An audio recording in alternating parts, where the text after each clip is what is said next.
Chapter 356. Xiao Xiao. The Medicine King's hand seals condensed, and several runic fingerprints landed on the Ice King and Eagle King's acupuncture points, allowing them to speak, but still unable to move. The Ice King and Eagle King had a portion of their acupuncture points released, and their gazes swept over the Medicine King, Wuming, Du Xiaofu, and the other three. Looking at the seemingly harmless Du Xiaoqing, their eyes were still filled with shock. "What do you want to do? If you want to kill us or cut us up, say it sooner," Eagle King Gong Dao said as he looked at Wuming.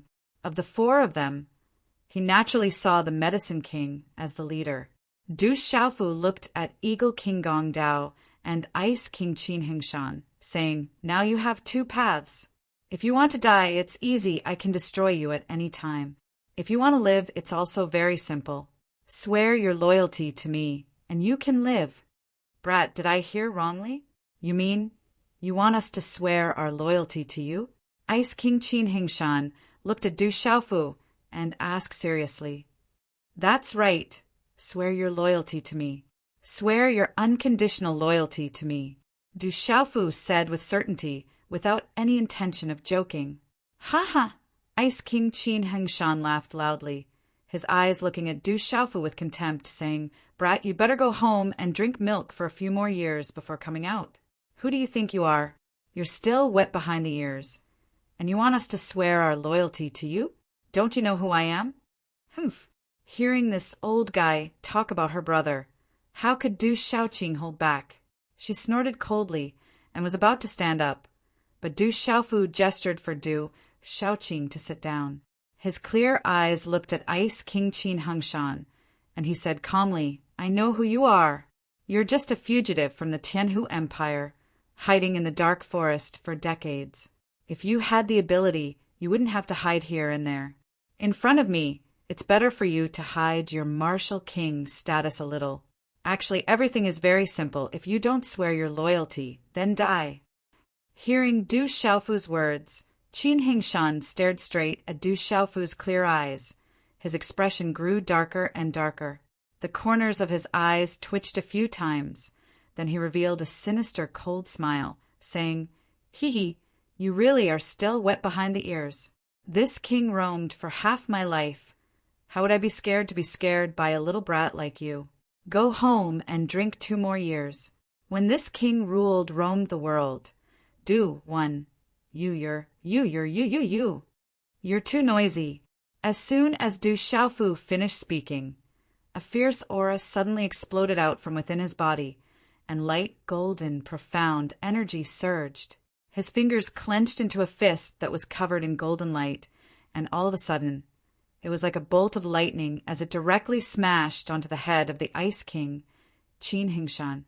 In Qin Hingshan's constricted eyes, the golden fist grew larger and larger, and a wave of fear climbed out from the depths of his soul, and the aura of death grew within his soul. Boom! Following a low muffled sound, the head of the Grand Ice King Qin Hingshan was blasted into pieces by Du Xiaofu's fist, and a bloody mist and red and white blood instantly sprayed out. With his cultivation sealed, the head of a martial king was only a little harder. So how could it resist Du Xiaofu's fist, which was obviously filled with killing intent? In the end, Qin Hingshan probably didn't expect that the purple-robed youth would turn hostile just like that, and didn't put him in his eyes at all. Martial king realm, just a prisoner. In front of me, you don't have any qualifications to be arrogant. Looking at the exploded head of Qin Hingshan, Du Xiaofu's clear eyes flashed with a fierce, killing intent. If it was not long ago, perhaps a martial king realm would have caused Du Xiaofu to be extremely moved and shocked, but his master had already seen an 8-star spirit talisman master. Now that it was a martial king realm, Du Xiaofu was quite concerned, but he definitely wouldn't be too moved and shocked. In a world where the strong were respected, especially in this dark forest, Du Xiaofu wouldn't be polite to Qin Hingshan and Eagle King Gong Dao, these two infamous people. Ice King Qin Hingshan and Eagle King Gong Dao. These two people had been unhindered for their entire lives. What kind of kindness and power, small favors, threats and promises were completely useless against these two people. If they didn't pledge loyalty and submit, then they would be directly killed to prevent future troubles. This brat is getting more and more fierce. Medicine King Iwuming was also quite surprised. He also didn't think that Du Xiaofu would be so decisive in killing a martial king realm expert. But Iwuming's gaze towards Du Xiaofu was filled with admiration. Decisive in killing. This kind of character was actually a good thing for the world society. Developing a force and cultivating by oneself were two completely different things. There were too many things to be done to achieve great things, and being decisive in killing was one of the most important things. After killing a martial king, Ice King Qin Hingshan, Yi Piaoling's sharp gaze only slightly moved, then it returned to normal. His thin lips were filled with arrogance, and there was a hidden sharpness in his eyes. It seemed that he didn't find Du Xiaofu's actions strange at all. Blood spurted out from Qin Hingshan's head, staining Eagle King Gong Dao's face quite a bit. His gaze was close at hand, and he saw Qin Hingshan's head explode with a punch. He couldn't be any more dead, and he was deeply shocked. Originally, he also thought that the purple-robed youth was still wet behind the ears and was just playing around.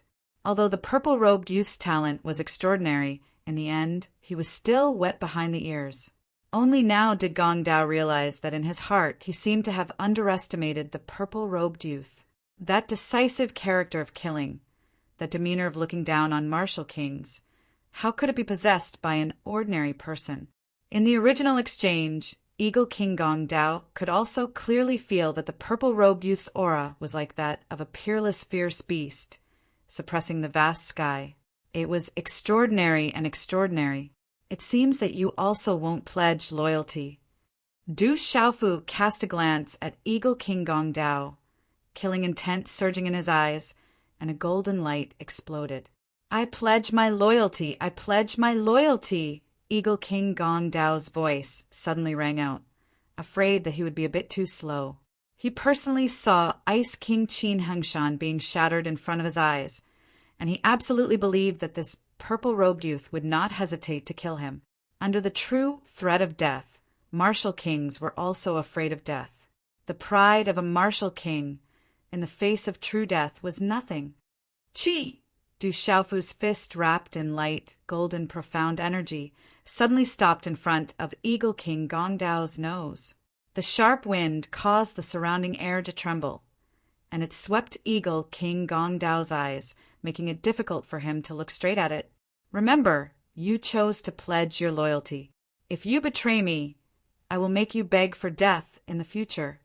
Du Xiaofu withdrew his fist. As his voice fell, the sharp killing intent in his eyes disappeared, and he once again regained his clarity. He looked at Eagle King Gong Dao, and a smile appeared on his face. He softly said, "Welcome to the World Society." "What is the World Society?" Gong Dao suspiciously raised his head and asked. At this moment, he couldn't help but have a feeling of escaping death. But at this moment, when Gong Dao raised his head and looked at Du Xiaofu, his gaze was very uneasy. This purple-robed youth simply changed his face too quickly. Right now, his smiling face was completely different from the decisive killing intent from before. At such a young age, his expression was so relaxed, and he was so decisive in killing. This kind of youth was absolutely terrifying. You will know what the world society is like in the future. Take this goo poison pill, and you will be a member of the world society. Only then will I be able to trust you. The Medicine King stood up and walked to Du Xiaofu's side. He looked at Gong Dao and said, "After taking the goo poison pill, the goo poison will spread throughout your body, but it will not affect your cultivation. However, you must take the antidote once a year. Otherwise, the goo poison will flare up and devour your essence and blood. It cannot be removed, and you will be better off dead. If you obediently join the world society, your life will naturally not be in danger. If you betray us, I don't need to say more about your fate. You decide for yourself." Right after he spoke, a black pill appeared in the Medicine King's palm. It gave off a faint black aura, accompanied by strange, flickering black talisman scripts. It was like a living thing, extremely strange, and gave off a pungent and unpleasant smell. Gong Dao's gaze wavered. He knew very well that, as a prisoner, he had fallen into his grandmother's hands. If he didn't take this goo poison pill, he probably wouldn't be able to leave this place. If he took it, he would probably be controlled from now on. The goo poison pill, refined by the Medicine King, could not be removed by normal people. I am willing to take it. Gong Dao nodded. Between life and death and being controlled by others, he still chose to live. Remember, this is your own choice. The King of Medicine stuffed the goo poison pill into the Gong Dao's mouth. After the Gong Dao swallowed it, the King of Medicine formed a hand seal. Rune finger seals fell and began to unseal the Gong Dao's body. The older the ginger, the spicier it is. Du Xiaofu didn't say anything at the side, but his expression changed inwardly. With Yi Wuming's goo poison pill, Gong Dao would have no choice but to be obedient. Although it was said that the most important thing to recruit people was to recruit them mentally, at this moment he had no choice but to recruit them with force. At this moment, the world society had the Medicine King, Yi Wuming, Yi Piaoling, Gong Dao, and Hua Fankong. Du Xiaofu felt that the world society had truly formed an embryonic outline. A 6-star spiritual talisman master and a martial king. In terms of strength, they were not inferior to the 1 pavilion, 1 castle, and 2 sects. However, in terms of foundation, they were not far behind. The entire world society didn't even have many people now. Naturally, it couldn't be compared to the 1 pavilion, 1 castle, and 2 sects. Chapter 357. Translator. H2DH2, Mr. Far away from the dark forest. There was a mountain range with steep cliffs and surging rivers. Lush trees covered many buildings that stretched into the distance. It was a magnificent sight, ancient and profound. There were surging rivers in the mountain range, winding along the rivers. Even the mountains on both sides were dark green in color. Mountain after mountain rose from the ground. Strange peaks spread out, and strange rocks of strange shapes. In a quiet courtyard, a girl in tight clothes rushed in from afar. She was 21 or 22 years old and had a peerless appearance. She was Ouyang Shuang from the Tianwu Academy. Uncle Shi, is there any news of him? Moments later, Ouyang Shuang appeared in the hall and asked Mu Rongxi. The pulse spirit stage is mysterious. You actually broke through again in the comprehension stage. The cultivation technique your father chose for you is indeed not bad. Mu Rongxi looked at Ouyang Shuang, feeling the aura fluctuating from her body. He was rather surprised. His slender figure moved slightly, holding a white fan in his slender and fair hand. The corners of his mouth curled slightly. Although he was middle-aged, it did not affect his handsomeness at all. Instead, it was even more charming. He looked at Ouyang Shuang and said, "Girl, you really care about that brat. You asked him the moment you came out." "Uncle Shi, what nonsense are you talking about?" Ouyang Shuang rolled her eyes at Mu Rongxi and said, "I'm just worried about his safety. It's been so long. Why hasn't he returned to the academy?" "Don't worry, we already have news of that brat. The academy received news that he even appeared near the cave of the Weapon Sovereign more than 10 days ago," Mu Rongxi said to Ouyang Shuang. "It's good that he's fine." Ouyang Shuang immediately heaved a sigh of relief when she heard this. Mu Rongxi's gaze trembled, but she was not happy. Looking at Ouyang Shuang, she said, "Don't be happy too early.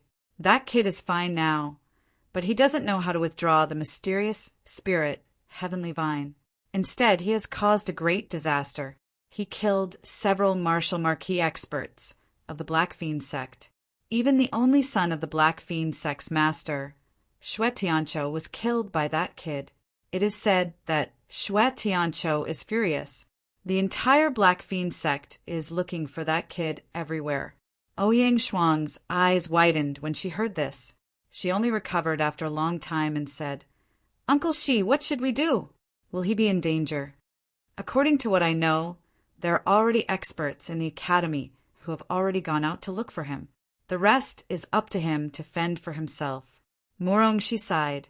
He looked at Ouyang Shuang and said, "There is still a month before the Tianwu University Assembly, which is held once every 20 years. The Tianwu University Assembly is not something that every student will be able to participate in. If you have the opportunity to participate in the Tianwu University Assembly this time, you should try your best to fight for it. However, I'm afraid that you will have to enter the top 10. I've also heard the instructor talk about the Heaven Marshal Assembly." Uncle Shi, what exactly is the Heaven Marshal Assembly related to? Ouyang Shuang curiously asked. It has a lot to do with the Heaven Marshal Talisman Layer. It is also the mysterious part of the Heaven Marshal Talisman Layer. Every 20 years, a special change will occur in the Heaven Marshal Talisman Layer, causing the time to accelerate. At that time, the time inside the Heaven Marshal Talisman Layer will be 10 times faster than the outside world. There is a total of half a year. After half a year, the Heaven Marshal Talisman Layer will return to normal. Mu Rongxi said to Ouyang Shuang, "During this half a year in the Heaven Marshal Talisman Layer is equivalent to 5 years. However, at that time, at most 10 people will be able to enter the Heaven Marshal Talisman Layer to comprehend the Heaven Marshal Talisman Layer. Only the top 10 of the Heaven Marshal Assembly will be able to enter the Heaven Marshal Talisman Layer to comprehend the Heaven Marshal Talisman Layer." What a strange Heaven Marshal Talisman Layer. Ouyang Shuang was astonished. Half a year was equivalent to 5 years. Compared to her peers, she had an extra 4.5 years. Furthermore, she had to comprehend the Heaven Marshal Talisman Layer within the Heaven Marshal Talisman Layer. How could Ouyang Shuang, who was ranked on the Marshal ranking, not know what that meant? Big eyes and bright eyes were moved. Ouyang Shuang sighed inwardly. What kind of strength was she 4.5 years ago? If she were to go back to 4.5 years ago with her current cultivation and strength, how many people of the same generation could be compared to her? This was equivalent to having an extra 4.5 years in the lead among those of the same generation. What a terrifying effect this had! Tianwu Academy was still the same as before. However, without Du Xiaofu in the academy, all the students felt that something was missing. Du Xiaofu's feat of killing a martial lord in the Dark City and Dark Forest and purchasing the mysterious spirit Heavenly Vine had already spread throughout the entire academy. During their leisure time, Du Xiaofu was still the focus of discussion. Right now, even more students were waiting for Du Xiaofu's return. This was especially so for the honorary students. Du Xiaofu represented all the freshmen and honorary students. All of them were waiting for the return of the purple-robed youth. The Peace Plaza had also become lively recently. As the Tianwu conference was about to begin, it was said that only the top 100 people on the martial ranking had the qualifications to participate. Thus, many older students had started to challenge each other in order to enter the top 100. Under such intense competition and challenges, the top 100 of the martial ranking had many changes every day. There were many new names that jumped onto the martial ranking. However, no matter how the rankings changed, it was almost always at the bottom of the rankings. The top 50 were calm and there were no changes. When it came to the top 50 of the martial ranking, unless the students in the top 50 started to challenge each other, it would be difficult for the people behind to change the rankings.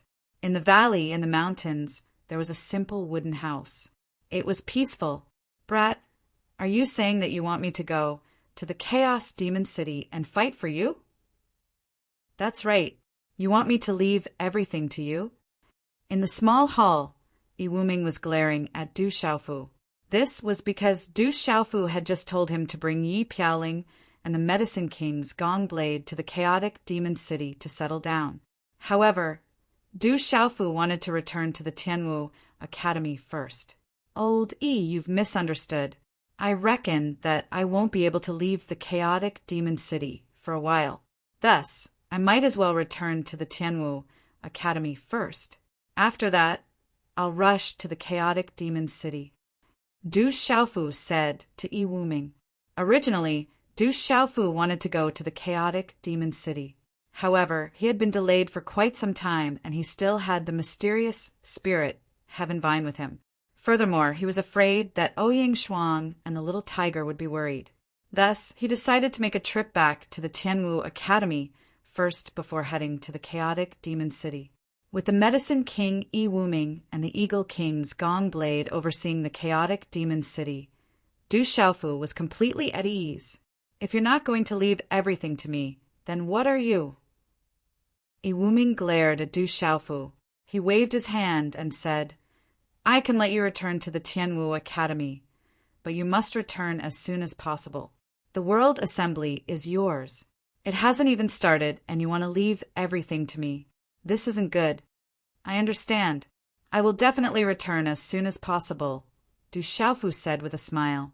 The next morning, when the sky was just beginning to brighten and the night had just faded away, two purple figures flew into the sky from the deep valley. "Brother, what kind of place is the Tianwu Academy? Are we going to the Tianwu Academy now?" A moment later, on the stone path in the valley, Du Xiaoqing was extremely excited. She was like a little bird in the morning, chirping happily along the way. They had finally left the boring valley. "The Tianwu Academy is where I study," Du Xiaofu said with a smile. Originally, he was worried that he would encounter Xue Tianqiu and other martial kings on the way. However, with Du Xiaoqing by his side, he felt much more relaxed. Even if he encountered martial kings, he wouldn't have to worry.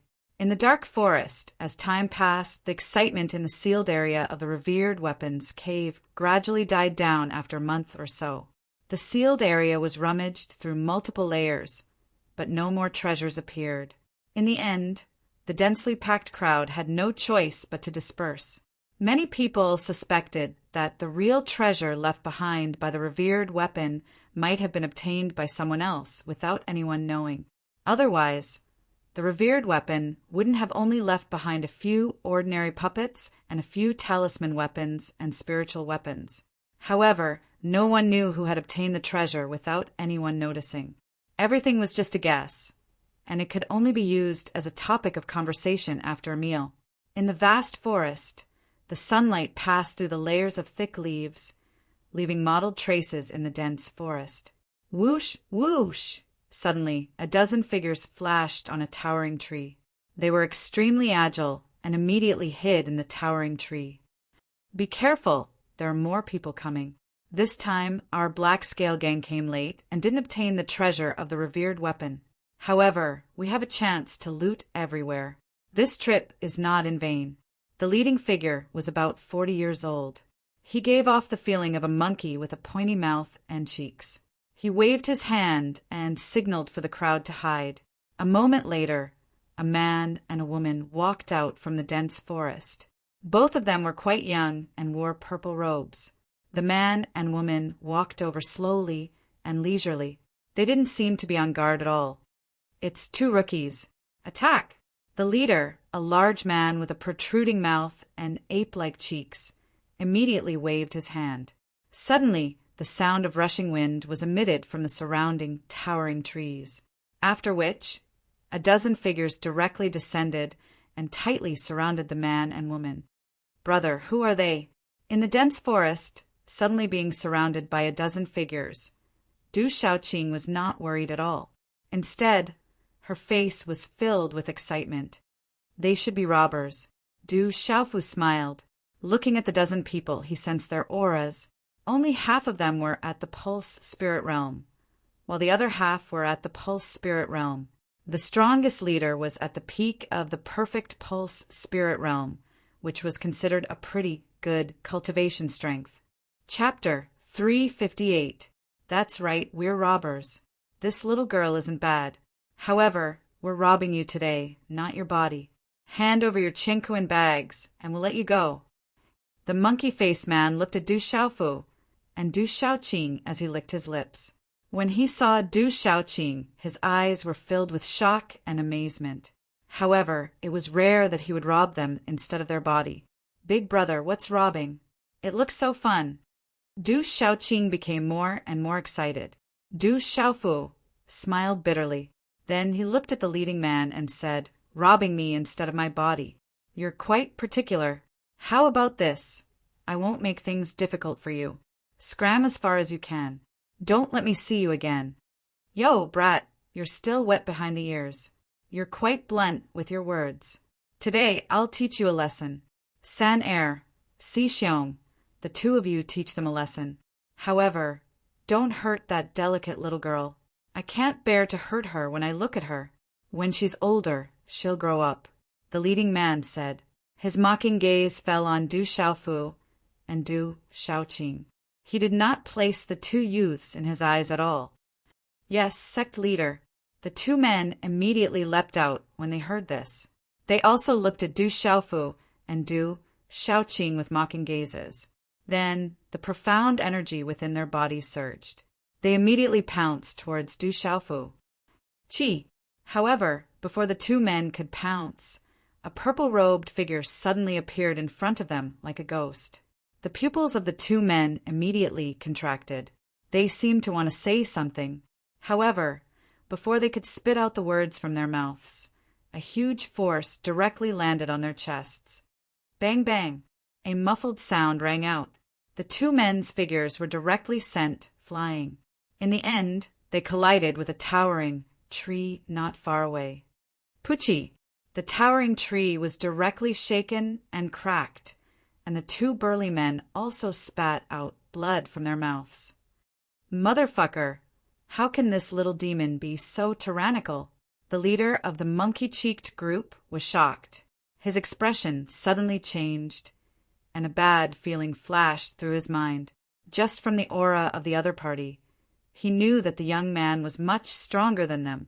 He immediately shouted, "Everyone run! Run! You're only running now. Don't you think it's too slow?" As the faint voice fell, Du Xiaofu's figure strangely appeared in front of the leader with a sharp mouth and ape-like cheeks. His eyes revealed a slight smile. Not good. The monkey-cheeked man thought to himself, not good. His body trembled, and then a vigorous Xian Qi burst out. Runes surged, and a fist that contained an astonishing amount of Xian Qi directly bombarded Du Xiaofu. The fist was covered in profound energy and was extremely powerful. Accompanied by a sharp wind, it caused the air to emit a low, muffled sound. In an instant, it was about to land on Du Xiaofu's body. Bam! As the fist landed, under the astonished gaze of the monkey-cheeked man, it actually landed on Du Xiaofu's chest. At this moment, the monkey-cheeked man was also puzzled. That brat didn't even dodge. Could it be that he was just an empty shell? Just now he had sent two of his subordinates flying, and it was just because of luck. In reality, this purple-robed youth was just an embroidered pillow. However, just as this thought appeared in his mind, the monkey-cheeked man's face suddenly changed. Just as his fist landed on the other party's chest, he suddenly felt how terrifying it was. Ah! The burly man let out a blood-curdling scream. He felt a sharp pain in his fist, as if his fist was about to break. It was as if his fist had hit the hardest steel plate. The sharp pain spread from his fist to his head, and a terrifying rebounding force finally surged into his internal organs. Pucci, a large mouthful of dark red blood, was spat out. The big man's fist landed, but he was continuously sent flying. He landed a few meters away, causing the ground to crack and blood to flow out of his mouth again. At this time, the big man realized how terrifying the purple-robed youth in front of him was. He was not someone he could compete with. "Can I ask you something?" Du Xiaofu squatted directly beside the monkey-cheeked man and asked him neither too fast nor too slow. The dozen or so people who were about to escape froze on the spot when they saw that their helpers were taken hostage. They didn't dare to move. "No, sir, please ask. I will tell you everything I know." The big man immediately replied honestly, and his eyes were filled with shock and fear. "I had just arrived in the dark forest. It is said that a Weapon Venerable's cave has appeared here. Can you tell me about the current situation here? Du Xiaofu asked.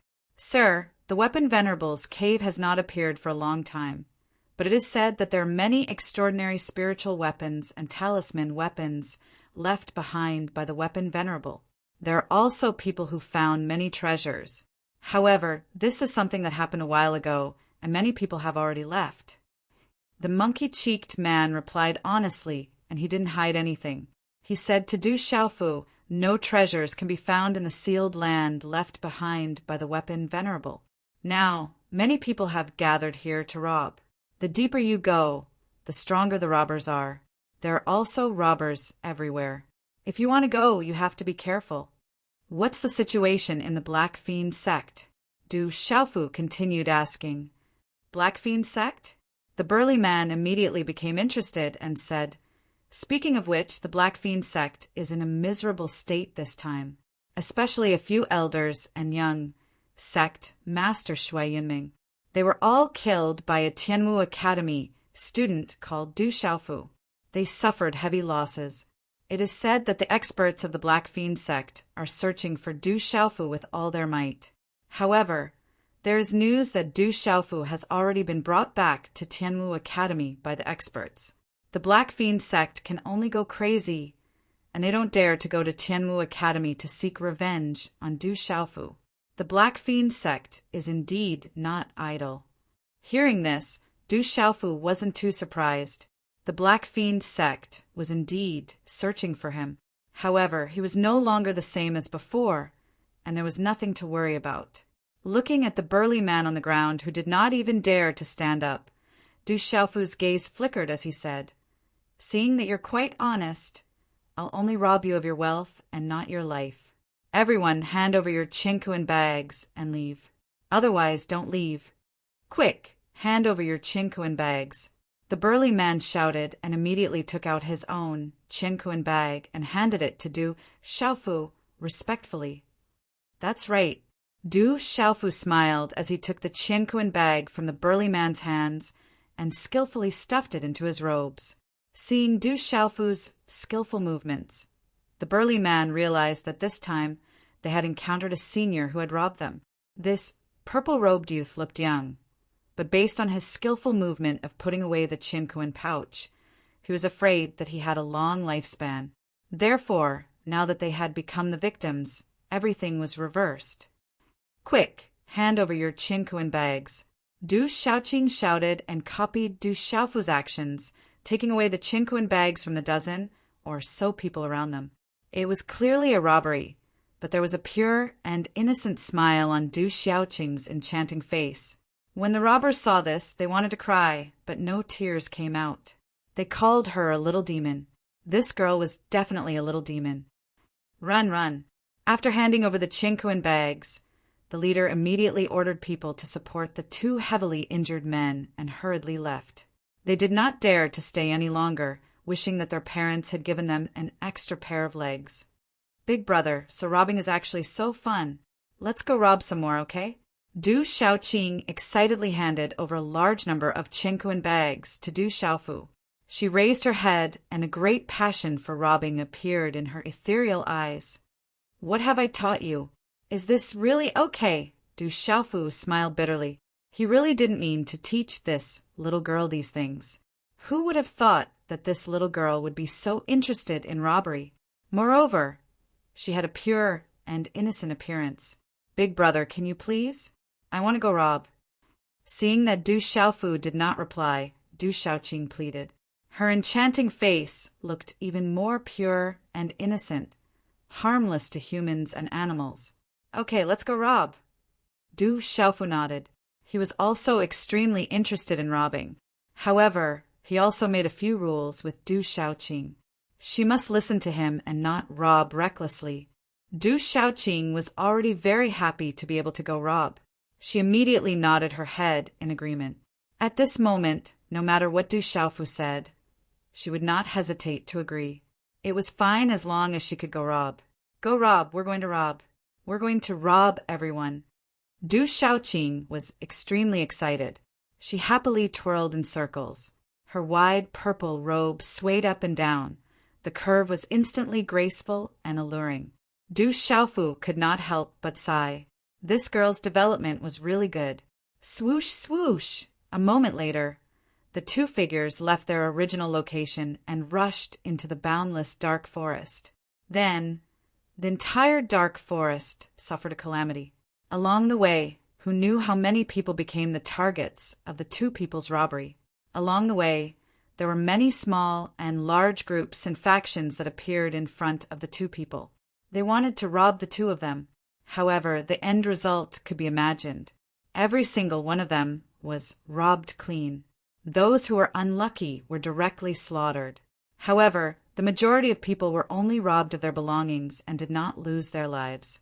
Only those who were truly wicked and unpardonable were thoroughly killed.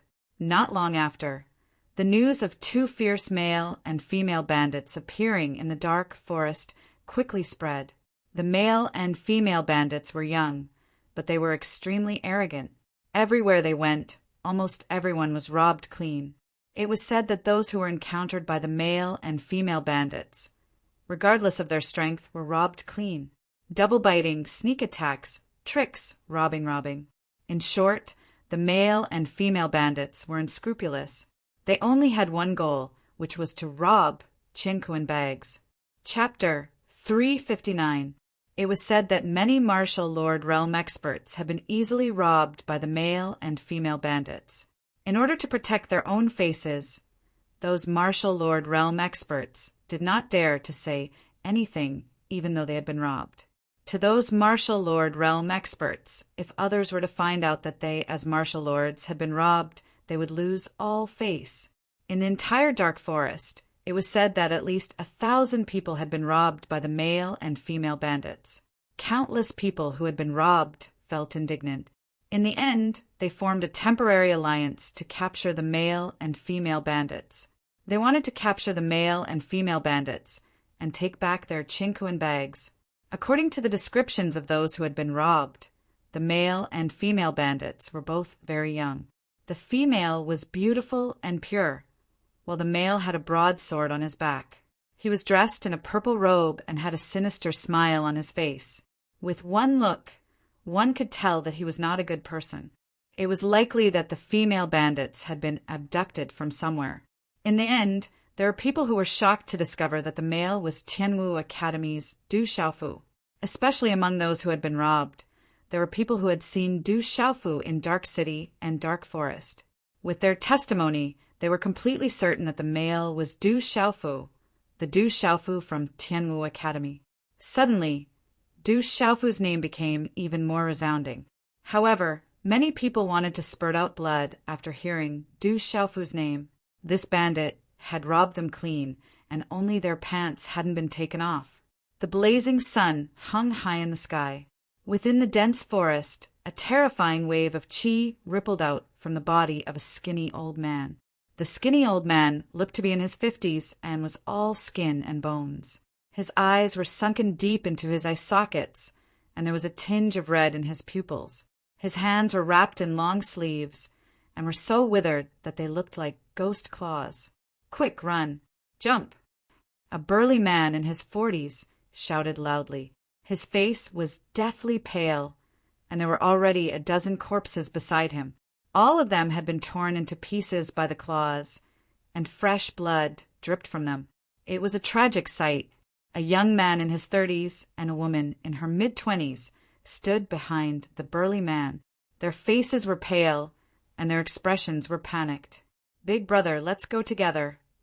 The woman shouted in a delicate voice. She wore a tight, long dress, and her figure was graceful. Her appearance was also extremely delicate and pretty. "Kiki, you won't be able to leave. None of you will be able to leave. Who asked you to meet me?" The skinny old man laughed coldly as he looked at the delicate woman. He licked his lips, and his eyes were filled with filth as he walked towards the three people. "Hurry up and retreat, or none of you will be able to escape." The burly man shouted with a serious look in his eyes. However, he could only grit his teeth and resist. His martial marquis cultivation exploded, and his profound qi surged like a storm.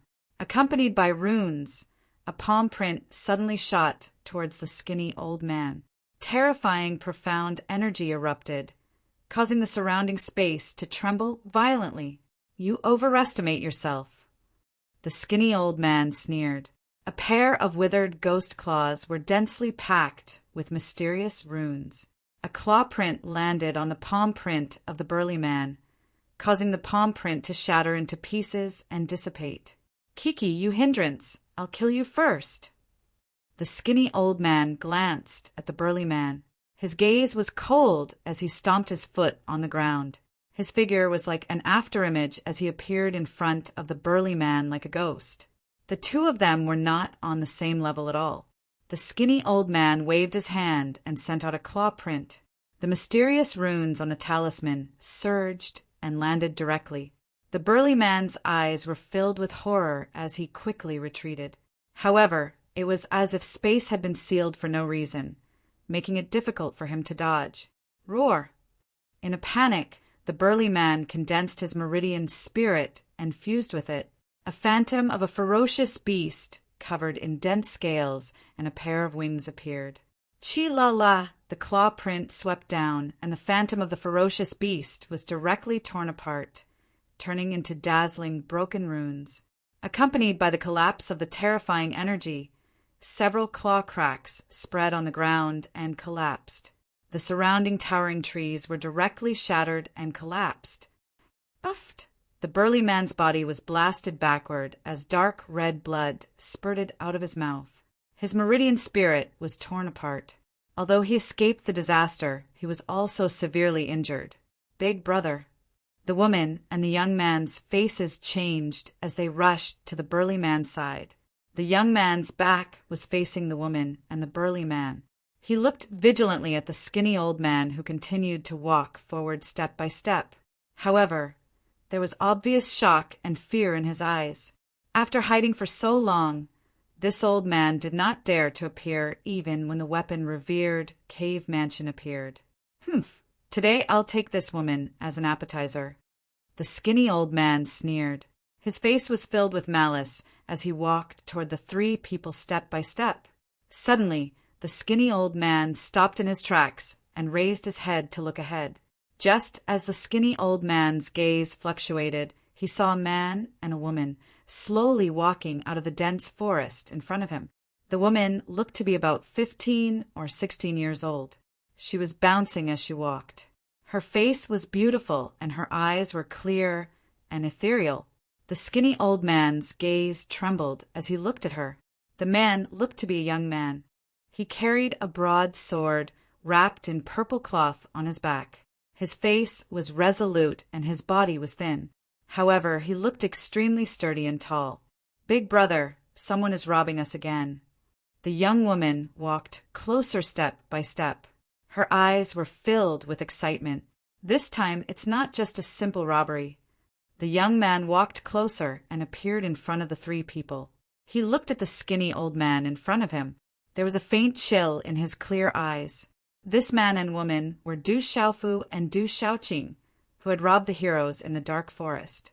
The name of the male and female bandit was now well known in the dark forest.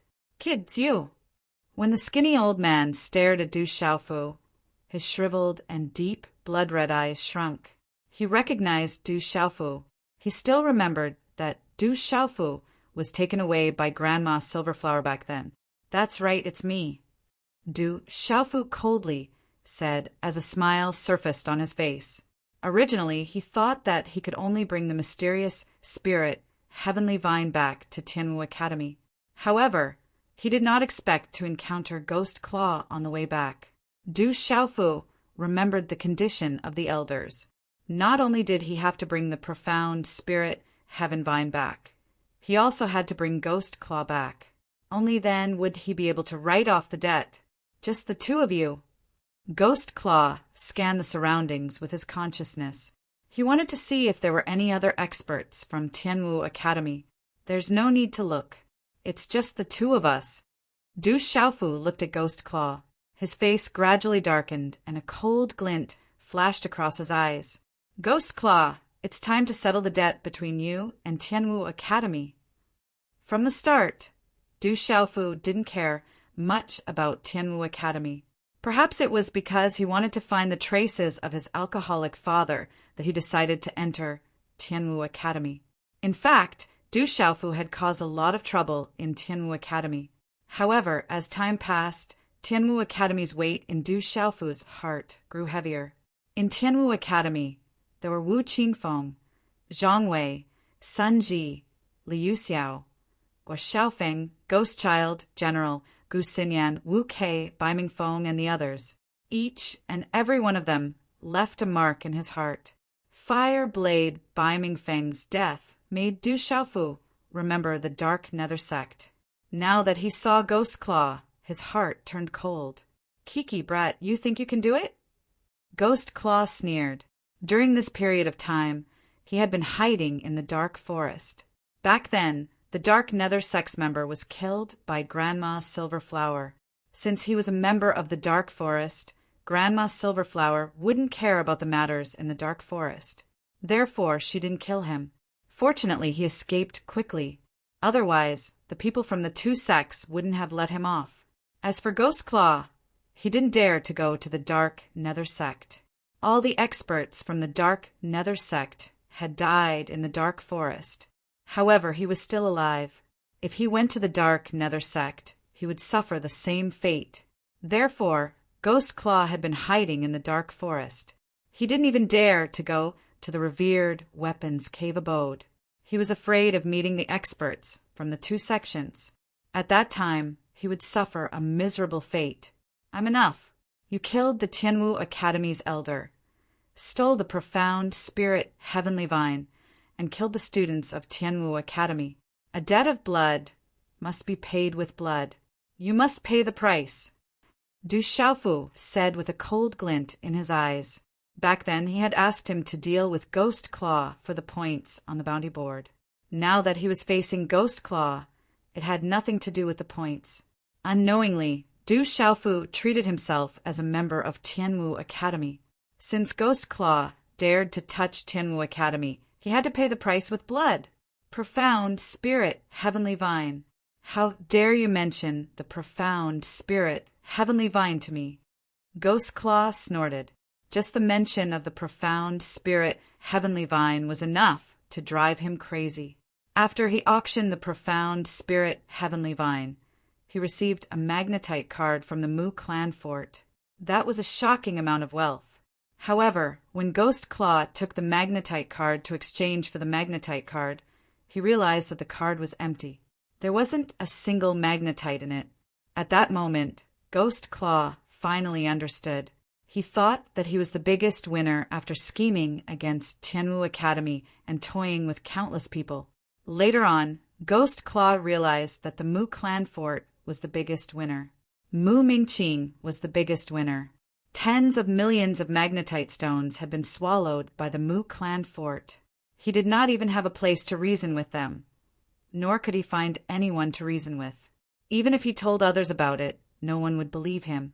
It was his fault for trusting Mu Mingqing too much back then. Chapter 360. This was the law of the jungle in the dark forest, where strength reigned supreme. Since he wasn't as strong as Mu Mingqing, he could only swallow his pride. Brat, the profound spirit, heavenly vine is still in your hands, right? Suddenly, Ghostly Claw stared at Du Xiaofu. The profound spirit, heavenly vine, should still be with this brat. Recovering it after losing it wasn't bad at all. Ghostly Claw stared at Du Xiaofu before turning to Du Xiaoqing, who was standing beside Du Xiaofu. Ghostly Claw sneered as his lips curled into a sinister arc. Looks like my luck is pretty good. Not only did you deliver yourself to my doorstep, you even brought such an extraordinary lass with you. I never expected the lasses of Tianwu Academy to be so extraordinary. You'll be in a miserable state. Du Xiaofu's expression turned increasingly sinister. Profound energy surged as a faint golden glow surrounded his body. As he sensed the aura on Du Xiaofu's body, a sinister chill gradually emerged in Ghost Claw's eyes. With a sneer, a sinister aura spread out from his body.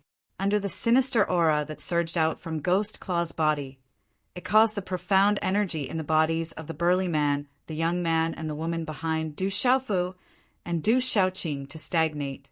When the three of them saw that the two youths actually had the courage to resist Ghostly Claw, they retreated in astonishment with grave expressions. "Brat, you're courting death."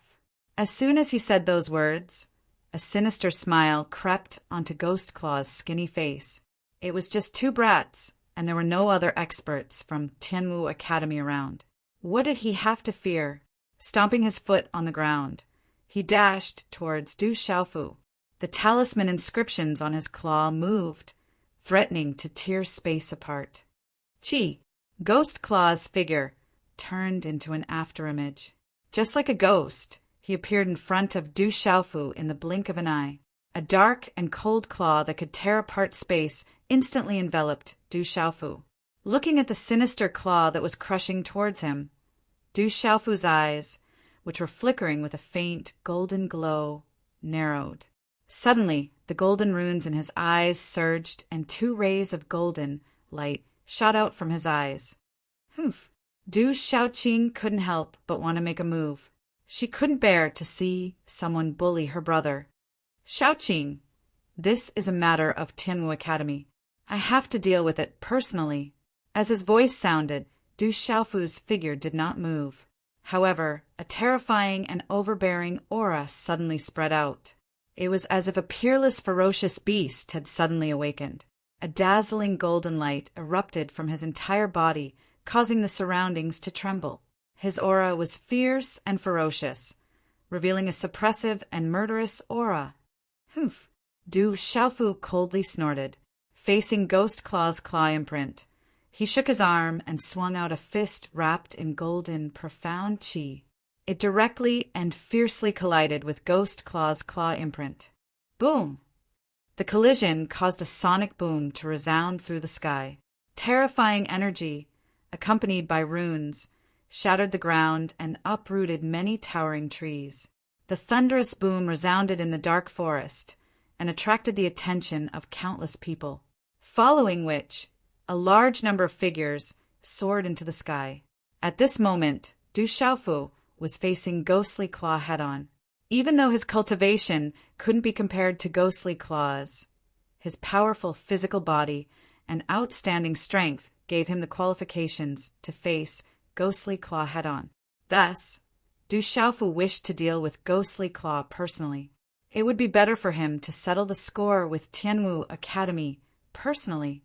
As the energy force spread out, Ghost Claw's figure retreated slightly.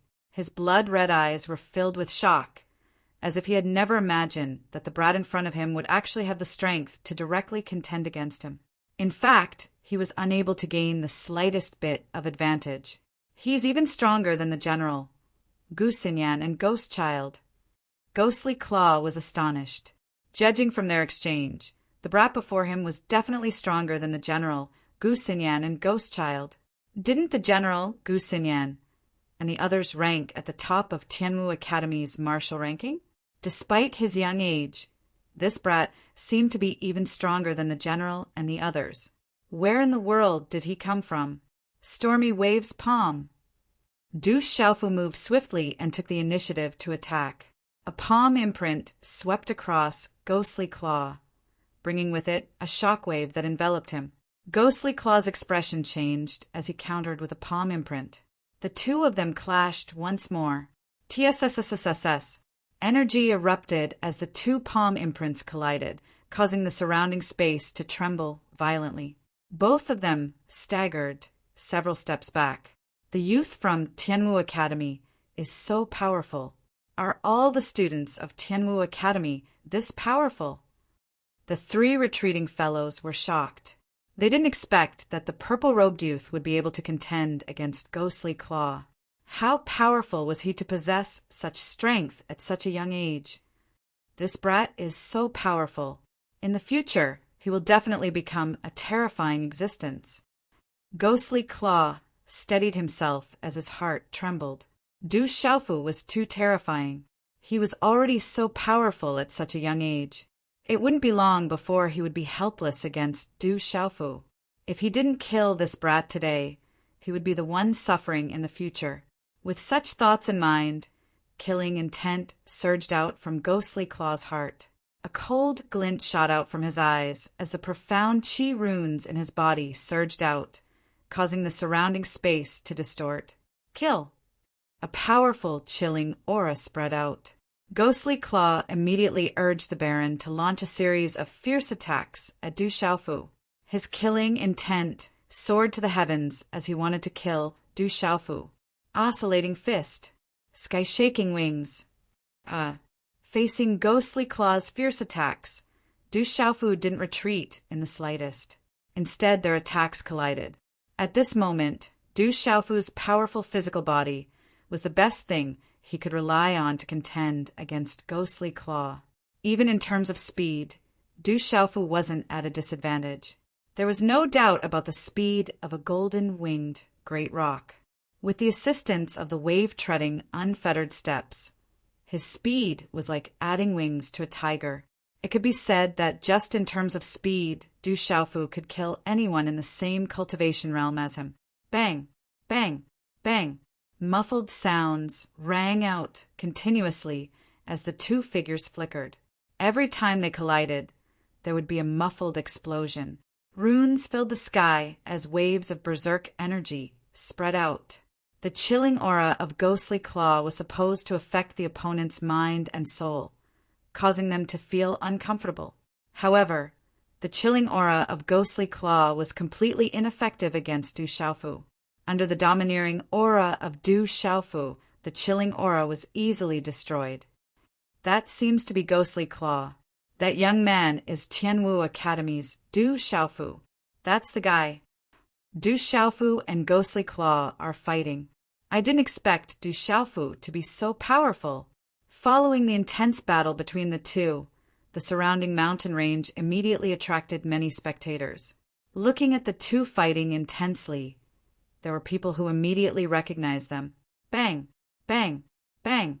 The muffled sounds of energy colliding continued.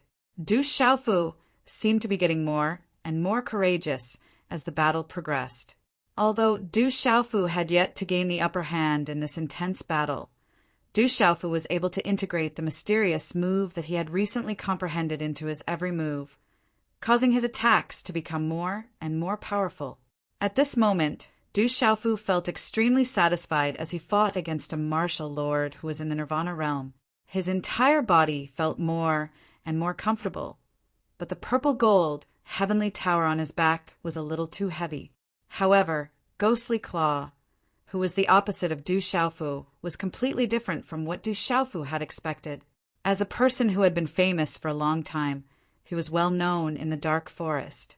However, he couldn't even take down a student from Tianwu Academy. As more and more spectators gathered, he felt extremely embarrassed.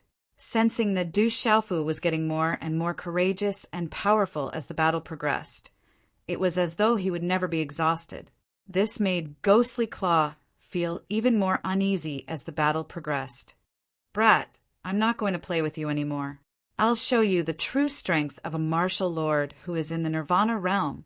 Ghostly Claw coldly snorted as his shriveled face turned even colder. Boundless, profound chi surged, and the aura of a martial lord who was in the Nirvana realm surged without any reservation. Runes surged around his body as he channeled the energy of heaven and earth. With a wave of his hand, his 5 fingers curled slightly and finally gathered into a pitch-black rune claw. This pitch-black claw was terrifying and caused one to feel a chill in their hearts. 5 cracks appeared in the surrounding air as the claw tore towards Du Xiaofu. Swish! Swish! As the claw pressed down, even the light in the surrounding space seemed to be devoured. The surrounding space suddenly turned dark as waves of energy from heaven and earth connected to the terrifying claw. Die! Ghost Claw Yin Chi shouted loudly. Everywhere the claw print passed, the air silently collapsed while a large expanse of space was forcefully warped. Suddenly, the claw print was like a wisp of black lightning that was extremely cold and gloomy as it grabbed towards Du Xiaofu's head. The attack of a martial lord who was in the Nirvana realm was absolutely terrifying. Roar! Du Xiaofu's gaze was like a golden beam of light. Chilliness surged as he condensed his hand seals. Suddenly, a loud roar sounded like a dragon roaring in the 9 heavens and a divine elephant trumpeting, causing the surrounding space to rumble. In the domineering and surging aura, Du Xiaofu's purple robe fluttered. Then a palm print with a Sanskrit sound of wind and thunder heavily bombarded on Ghostly Claw's claw. Boom! Suddenly a thunder-like explosion resounded in the space. Turbulent energy ripples spread out, causing the surrounding space to tremble rapidly. A chilling aura shot out, causing one's hair to stand on end. The domineering golden aura spread out, causing one to tremble in fear. Thump! Thump! Ghostly Claw's body staggered backward. His sunken eyes were filled with shock. He had never thought that his all-out attack could be directly blocked by Du Xiaofu. That kid was too abnormally strong. In the terrifying energy wind, Du Xiaofu staggered and took 3 steps back. When he stabilized his body at the last step, Du Xiaofu's face was pale and some blood flowed out from the corner of his mouth. Using a mysterious move to block Ghostly Claw's all-out attack was no small matter. The gap between a martial lord who was in the Nirvana realm and a pulse spirit realm was too big. Swish! But in just a short moment, Ghostly Claw's figure once again appeared in front of Du Xiaofu like a ghost. Taking advantage of the moment when Du Xiaofu's body retreated, a claw shot out like lightning. It was wrapped in mysterious runes, and a chilling aura came in an instant. Everything happened in a flash. At this time, no matter how fast Du Xiaofu was, it was already difficult for him to dodge. Seeing this, Ghostly Claw laughed arrogantly and said with killing intent, "Kid, you are still too inexperienced after all. Now die." Last night at around 2 o'clock in the morning, after 8, I was really too tired. I wanted to sit on the sofa to rest, but unfortunately, I couldn't take it and fell asleep. When I woke up, it was already 8 o'clock in the morning. My apologies to everyone. These 2 chapters are from yesterday. Xiao, you will continue to write for today's update. Chapter 361. Just as that sinister claw descended, a faint smile slowly appeared on Du Xiaofu's face. His body abruptly dodged slightly, allowing that claw to land directly on his shoulder. Rip! The sinister claw tore through the profound qi defense on Du Xiaofu's shoulder, landing with unparalleled ferocity on Du Xiaofu's shoulder. After drawing out a few streaks of blood, it was unable to advance any further. "My life, you can't take it," a chilling voice suddenly rang out. In that split second, just as Ghost Claw's claw landed on Du Xiaofu's shoulder, Du Xiaofu's palm also immediately seized Ghost Claw's wrist. Boom! On Du Xiaofu's palm, golden talisman engravings erupted, the energy within his palm distorting the space, a domineering and fierce aura erupting like a volcano. In that instant, a domineering and fierce energy enveloped the claw in Ghost Claw's hand, the golden talisman engravings directly corroding the talisman engravings on Ghost Claw's claw. The 2 forces collided, and the talisman engravings on Ghost Claw's claw were almost completely destroyed. Kacha kacha! Within the golden light, an incomparably terrifying and tyrannical power gushed out. Immediately after, the shriveled hand of the Ghost Claw was directly grabbed by Du Xiaofu and twisted into a 360-degree angle. The sound of bones cracking could be heard. Break! A cold smile appeared on Du Xiaofu's face, and he suddenly pulled hard. Under Ghost Claw's shocked gaze, his right arm was forcefully torn off by Du Xiaofu's unparalleled brute force. Ah! A miserable wail came out of Ghost Claw's mouth, fear surging out of his sunken eyes. His body was continuously shaken backwards, blood spurting wildly from his mouth, and even more so from his broken arm. "Brat, I won't let you off!" Ghost Claw shouted loudly. His body was pushed back, and at the same time his eyes were filled with fear and hatred. He communicated with his martial vein, and a pitch-black shadow of a demonic beast covered his body. The demonic beast seemed like a wolf yet wasn't a wolf. It seemed like a leopard, yet wasn't a leopard. Dazzling black-colored runes surged explosively, and its aura was cold and terrifying. It caused a large expanse of space to instantly fluctuate violently. Its might was shocking, and a cold aura furiously swept through this expanse of space. Roar! The demonic beast phantom roared and pounced towards Du Xiaofu, waving its claws in an attempt to suppress and kill Du Xiaofu. Meridian spirit fusion. Du Xiaofu murmured. The golden light in his eyes spread, and the runes around his body suddenly moved at the same time. Behind him, the phantom of a five-fingered mountain spread out. Dense spiritual energy spread out in an instant. It communicated with the energy of heaven and earth, and a terrifying power spread out. The illusory image of the five-finger mountain grew and evolved behind Du Xiaofu as if it had been given life. At this moment, many spectators in the distance found it difficult to breathe as they watched from afar. The profound energy in their bodies stagnated, and their bodies could not help but tremble violently. Suppress! Just as the demonic beast's illusory figure was about to appear in front of Du Xiaofu, the illusory figure of the five-finger mountain behind Du Xiaofu seemed to have materialized and crushed it. The illusory figure seemed to have descended from the sky, its pressure surging, and its aura reaching a long rainbow. Roar! When the phantom of the ghost claw meridian spirit demon beast phantom fell, it seemed to feel an unknown fear, and its eyes began to tremble. Rumble! The talisman runes of the five-finger mountain soared into the sky, faintly accompanied by the sound of thunder, like a meteorite falling. It directly crushed the phantom of the demonic beast and shattered it. That momentum was unparalleled, and the pressure was surging. It was as if it could crush all things and suppress all life on earth. Pucci! The phantom of the meridian spirit was destroyed, and Ghost Claw once again spat out blood. His eyes were filled with fear, and as his pupils contracted, a golden light spread out from his eyes and landed on his remaining arm like lightning. Kacha! The crisp sound of broken bones came out, and the remaining arm of Ghost Claw was directly torn off by Du Xiaofu, and blood poured out in the air. Ah! Ghost Claw cried out in pain, and his face contorted in pain. His eyes were filled with fear, and as his body was pushed back, he used the momentum to quickly retreat, not daring to stay any longer. Trying to escape now? It's too late. A cold shout resounded as Du Xiaofu's figure appeared like a ghost. He was like a human-shaped pung, spreading its wings. His black hair was scattered and his eyes were cold. A fist wrapped in golden profound energy directly smashed into the chest of Ghost Claw, who was already heavily injured to the point of being unable to retaliate. The impact caused Ghost Claw's body to fly backwards and finally heavily fall to the ground.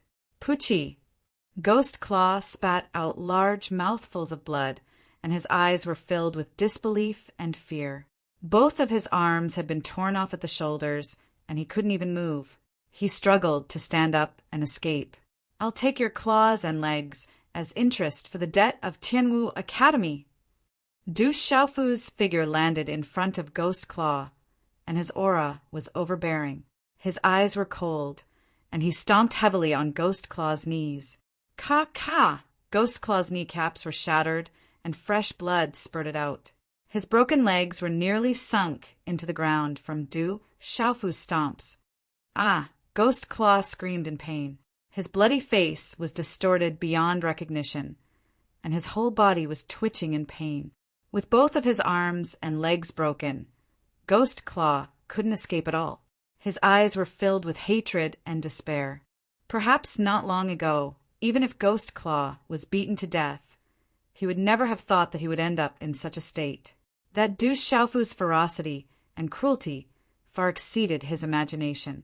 Goo goo! More and more spectators gathered, and when they saw Ghost Claw's miserable state, they couldn't help but suck in a breath of cold air, and their hair stood on end.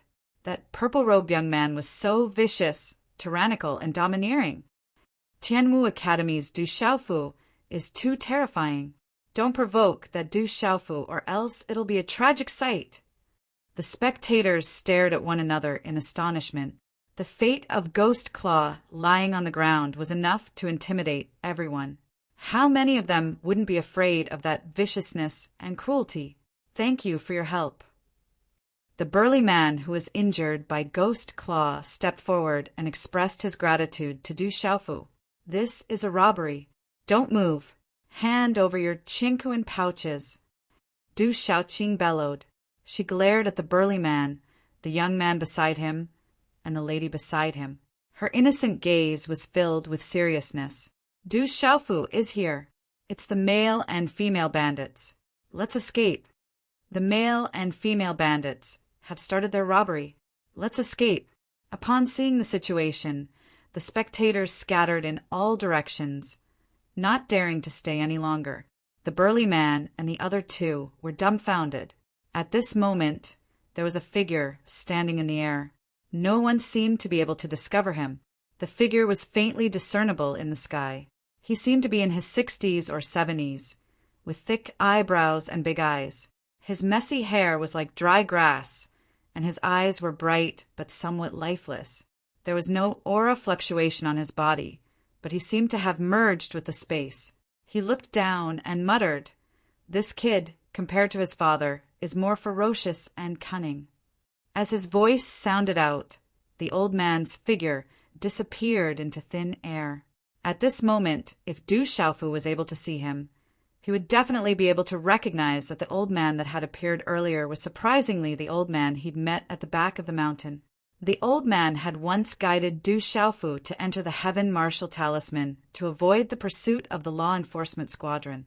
As time passed, the news of Du Xiaofu beating up Ghost Claw began to spread in the dark forest.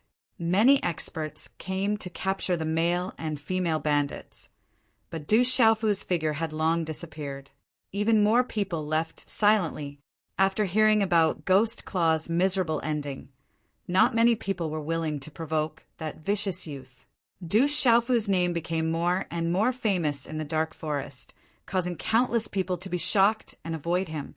The students of Tianwu Academy had always been active in their own territory, even though many of them had reputations, such as the Mountain and River General, Jade Maiden Ling Xian, Gu Xinyan, and the others. All of them had reputations in the dark forest. They were still able to move about freely. However, in reality, Du Xiaofu's notoriety had already overshadowed the general, Gu Xinyan, and the others. After all, the general, Gu Xinyan, and the others were famous, and not many people had seen them in action. However, Du Xiaofu was different. Recently, he had caused chaos in the dark forest, including the Dark City, not to mention how many experts he had killed. Just the fact that Du Xiaofu had killed the Black Fiend Sect's young master was enough to shake the dark forest. At night, the inky blue sky seemed to have been cleansed by clear water. It was clean, gentle, and dignified. In the vast blue sky, a full moon hung in the sky amidst the twinkling stars. Under the night sky, a 16 or 17-year-old girl stood quietly in front of the courtyard. She was Du Yunqin, who had always been outstanding among the new students. Du Yunqin's rosy and moving face and her eyes were moist. Her voice was soft as she whispered, "I didn't expect his strength to be so tyrannical. He is already able to kill a martial marquis. Among his peers, I'm afraid only my brothers in the family can suppress him. However, compared to my brothers in the family, he is much younger. My brothers in the family, at his age, I'm afraid they are unable to kill a martial marquis. I'm afraid the rumors have been exaggerated. How long has it been? I'm afraid he doesn't have that kind of strength yet." Du Qi's handsome face showed some displeasure. He moved slightly and stood quietly beside Du Yunqin. His temperament was noble and elegant at all times. Coupled with his tall and straight figure, it made him look even more handsome. However, every time he heard news about Du Xiaofu, he would feel displeased. How could a kid from a branch family that was abandoned by the main family be stronger than him? Du Yunqin slowly raised her head and looked at Du Qi. Then she said, He is still a member of our Du family. If he can enter the Du family, he will definitely be able to strengthen our Du family in the future. Now that he can leave the Stone City, it seems that the matter that the elders mentioned back then has completely passed. Chapter 362. Why do you wish for him to return to the Du clan? Duchi looked at Du Yunshin, his clear eyes flickering with emotions. After all, we are of the same clan, and the blood of the Du clan flows in our veins. Only with the Du clan's prosperity can the Du clan continue to prosper, Du Yunshin said. Don't forget the calamity his father brought about back then. His fine hair covered his smooth forehead and drooped down to his thick and long eyelashes. Du Qi seemed to be thinking about something, then continued to look at Du Yunshin and said, For the entire Du family, it's better to stay away from him. No matter how strong he is, can he really be compared to Big Brother and Second Brother? Speaking of the prosperity of the Du family, Big Brother and Second Brother are the true hope of the Du family's future. Du Yunshin's eyebrows slightly widened as she looked at Du Qi. She seemed to want to say something, but in the end, she didn't say anything. Instead, she stared at the bright moon in front of her quietly, her dress and hair swaying slightly. So, under the veil of night and the moonlight, two figures flitted across the sky. Under the cover of the moonlight, Du Xiaoqing's purple robe fluttered in the wind. Her ink-black hair reflected a gentle luster, and her large eyes twinkled like stars. Her eyelashes fluttered softly as she looked at Du Xiaofu innocently and asked, Brother, is it allowed to rob people in Tianwu Academy? No, the people in Tianwu Academy are our own people. You can't rob them. Looking at Du Xiaoqing's seemingly harmless face, Du Xiaofu could only feel helpless. At this moment, Ghost Claw, who was sealed in Du Xiaofu's hands, had a pale face. The dried blood stains on his body made him look even more miserable. So, two figures landed on the huge square at the entrance of Tianwu Academy. Under the moonlight, two lone peaks stood tall amidst the mountain ranges, looking like dragons with their heads held high. On the mountain to the left, on a flat cliff, there were 4 ancient words, Tianwu Academy, written in flamboyant calligraphy. Is this Tianwu Academy? What a comfortable place. Du Xiaoqing looked around. When she arrived at this place, she also felt that there was an ancient and sacred aura everywhere, which made her feel very comfortable. Looking at the Tianwu Academy before him, Du Xiaofu's heart stirred. Countless experts had emerged from this place and were conferred the title of Marquis. Their radiance illuminated the land, and now that they had returned, he felt as though he had returned home. Is anyone there? I, Du Xiaofu, am back. Suddenly, Du Xiaofu let out a loud shout. His voice was accompanied by profound energy, and it immediately spread out in the night sky. Thump! Thump! Thump! Suddenly, the surging sound waves spread out, startling countless resting ferocious birds in the surrounding mountains. Ferocious beasts roared and hissed in low voices. Whoosh! In a short period of time, more than 10 young men and women ran out of the door. When they saw Du Xiaofu clearly, their faces were immediately filled with surprise. It's Senior Du. Senior Du is back. It's really Senior Du. These young men and women were all freshmen of Tianwu Academy, and naturally they recognized Du Xiaofu. In order to retrieve the stolen profound spirit heavenly vine, Du Xiaofu, the general, Gu Xinyan, and the others entered the Dark City to seize it. In the end, the general and the others returned safely. However, Fireblade Baimingfeng had fallen, and Du Xiaofu was in a perilous situation. Senior Du, you're back? Greetings, Senior Du. Upon seeing Du Xiaofu, the freshmen were both surprised and delighted. They immediately surrounded him enthusiastically. I'm back. This fellow is Ghastly Claw. I'll leave him to you. Looking at the surprised faces of the young men and women, Du Xiaofu smiled. After being outside for so long, he truly felt as though he had returned home. He casually tossed Ghastly Claw over to them. Ghastly Claw is said to be a martial lord expert. That bastard is Ghastly Claw? I heard that he killed many of our Tianwu Academy students. A few of the more courageous young men stepped forward and kicked Ghastly Claw. Walala! At this moment, the sound of wind whistling could be heard from within Tianwu Academy. A large number of flying demonic beasts flapped their wings, and a strong gust of wind howled in the air. There were also many young men floating in the air. So. Figures landed one after another, and there were even some who ran out of Tianwu Academy. Under the moonlight, everyone's gaze immediately turned to the resolute face under the moonlight. Du Xiaofu, it's really Du Xiaofu. He's back. The students of Tianwu Academy exclaimed in shock. Their faces were filled with surprise, and they were all overjoyed. Senior, Du captured Ghastly Claw. Where is Ghastly Claw? Let me see. That bastard killed many of our academy students. Beat him up. Following which, countless young men surrounded the pitiful Ghastly Claw. The pitiful Ghastly Claw was beaten up by the students of Tianwu Academy. He screamed in agony, but he couldn't make a sound. His eyes and face were twitching uncontrollably. I knew that you would be fine. A figure streaked across the night sky, and in a few flashes he appeared beside Du Xiaofu. He had a clean and fair face, a tall and straight figure, and light red hair draped over his shoulders.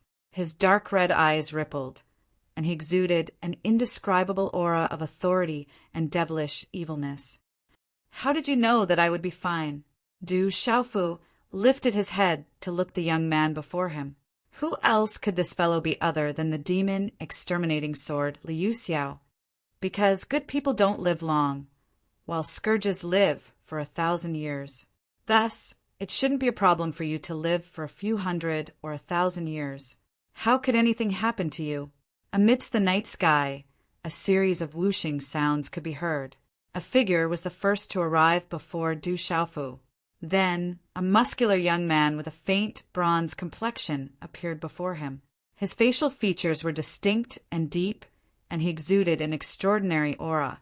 Following behind the muscular young man, several figures descended. A young man dressed in a pitch-black robe stepped forward.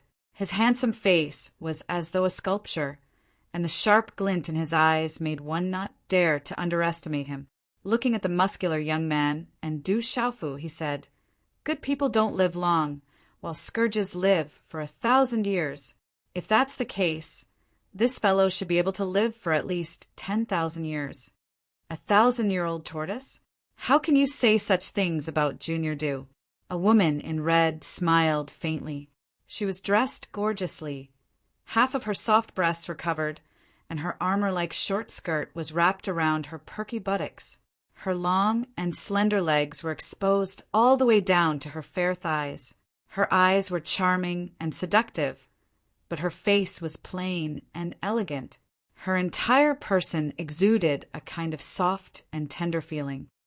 "It's good that you're fine." Another red-robed lady stepped forward and walked out slowly. She was light and tender, and it wouldn't be an exaggeration to say that she was perfect. Her temperament was otherworldly, and her nose was tall and straight. Her red lips were glossy and moist, and her temperament was otherworldly. "It's so late at night, can you not shout so loudly?" The last young man stepped forward and glanced at Du Xiaofu. His black hair was tied behind his head, and a few strands of hair fell to his ears. He was handsome, and his eyes were deep and dark. On each of his wrists there was a strange and ancient rune bracelet. "Why are you all here?" Looking at the people who came, Du Xiaofu smiled. There were the general, Ghost Child, Wu Kei, Gu Xingyan, and Guo Xiaofeng. "You were shouting so loudly that we thought you were being hunted down," Gu Xingyan said to Du Xiaofu. In her beautiful eyes light bloomed. Standing next to Wu Kei, she looked like an angel and a devil. "You caught Ghost Claw?" Ghost Child noticed that Ghost Claw was being trampled by many students, and asked Du Xiaofu in shock. "Yes, I met him by chance. I taught him a lesson and brought him back." Du Xiaofu said, You taught him a lesson by yourself? Gua Xiaofeng couldn't help but ask. He knew Ghost Claw's strength. Gu Xinyan, the general, and a few others looked at Ghost Claw, who was still being trampled by many students. Seeing his broken arms and legs, they were afraid that Du Xiaofu must have taught him a lesson. Yes, that old man's strength is not bad. It's not easy to teach him a lesson, Du Xiaofu said. Huff, huff. Everyone involuntarily inhaled a breath of cool air when they heard this. From the looks of it, the strength of that ferocious fellow had definitely improved by a frightening amount during this period of time. That kind of training speed was practically flying, causing them to be unable to show their faces. Big brother, who are they? Du Xiaoqing poked her head out and curiously looked at Gu Xinyan, Wu Kei, the general, and the others. Then she blinked her big eyes and wanted to confirm with Du Xiaofu again. Big brother, can we really not rob them? But I feel that robbing them should be fun. The general, Gua Xiaofeng, Liu Xiao, Gu Xinyan, and the others were also looking at Du Xiaoqing. Just as they were thinking that Du Xiaofu had kidnapped such a pure and innocent girl, they suddenly heard Du Xiaoqing's words and could only look at each other. Then Gu Xinyan, Wu Kei, and the others looked helplessly at Du Xiaofu. Without a doubt, everyone thought that this pure and innocent girl must have been led astray by that scourge Du Xiaofu. It really isn't me. Du Xiaofu felt helpless. There was no way to explain. Are you really back? Amidst the growing crowd, several beautiful figures flew out from Tianwu Academy. One of them immediately landed beside Du Xiaofu. Her tight attire wrapped around her devilish figure, accentuating her long and slender legs, her firm buttocks, and her slender waist, forming a perfect and alluring arc. Of course it's me. Du Xiaofu smiled. The person who came was Ouyang Shuang. Then, as if he suddenly thought of something, he immediately pulled Du Xiaoqing to Ouyang Shuang's side and said, You came at the right time. I'll leave this girl to you. Can you let her stay in the academy for now? She is. Ouyang Shuang looked at Du Xiaoqing and asked in confusion, My name is Du Xiaoqing. Du Xiaoqing raised her head and looked at Ouyang Shuang with her beautiful eyes. She's my younger sister. It's a long story. I'll tell you in detail in the future, Du Xiaofu said to Ouyang Shuang. All right, let her come to my place first. It shouldn't be a problem for her to stay in the academy for now. Ouyang Shuang nodded. With their status, bringing a relative to stay in the academy for a few days wasn't a problem as long as no one deliberately made things difficult for them. Chapter 363. Junior Du, long time no see. A bell-like voice rang out. Among the several beautiful figures who had just arrived with Ouyang Shuang, a seductive woman in a slit dress walked over to Du Xiaofu's side. Her outfit was even more glamorous than that of the netherworld princess Wu Kei, the slit of her dress reaching all the way up to her thighs. Her long, slender, and fair legs attracted the hot gazes of many boys. Her strapless tights could not hide her soft, almost boneless waist, and her fair, deep cleavage was seductive to the extreme. Seeing this seductive woman, Du Xiaofu was momentarily stunned. Du Xiaofu naturally knew this girl. She was Li Shui, whom he had met in the heavenly martial seal stage. Senior Li. Du Xiaofu was stunned for a moment, then subconsciously stood behind Liu Xiao, letting her stand in front of him. However, at this moment, Du Xiaofu's gaze involuntarily fell on her slender, fair legs. Unknowingly, his gaze also fell on the seductive cleavage in front of Li Shui's chest. Junior Du, don't hide. I have something I need to talk to you about. Li Shui did not seem to notice Du Xiaofu's retreat at all. Her curvaceous body straightened, and in a single step, she stood in front of Du Xiaofu. The moonlight is not bad today. Liu Xiao raised her head to look at the sky, her head held high, her hands behind her back. She took a few steps forward and walked away. She had no intention of being Du Xiaofu's shield at all. The moonlight tonight is not bad. Beside him, Ghost Child, Wu Kei, Guo Xiaofeng, and the others also seemed to have a tacit understanding, quietly stepping away. I'm going to take a look at Ghost Claw. The general's face was full of righteousness. As his voice fell, he quickly walked towards Ghost Claw, who was being beaten up by many of the academy students. I'm also going to take a look at Ghost Claw. Gu Xinyan walked away with small steps, her beautiful eyes shining brightly, appearing especially dazzling and deep in the night. You all! Du Xiaofu helplessly glared at the general and the others. Then he looked at Li Shui beside him and said, I wonder why senior sister is looking for me. I'm here to tell you that someone called Qinggu Yu has been looking for you. Be careful when you get there, Qinggu Yu said. Li Shui smiled as she moved closer to Du Xiaofu's side. Her seductive figure was perfect and alluring. She was almost sticking close to Du Xiaofu's body. Her slender, fair and tender legs were tightly pressed against Du Xiaofu's thighs.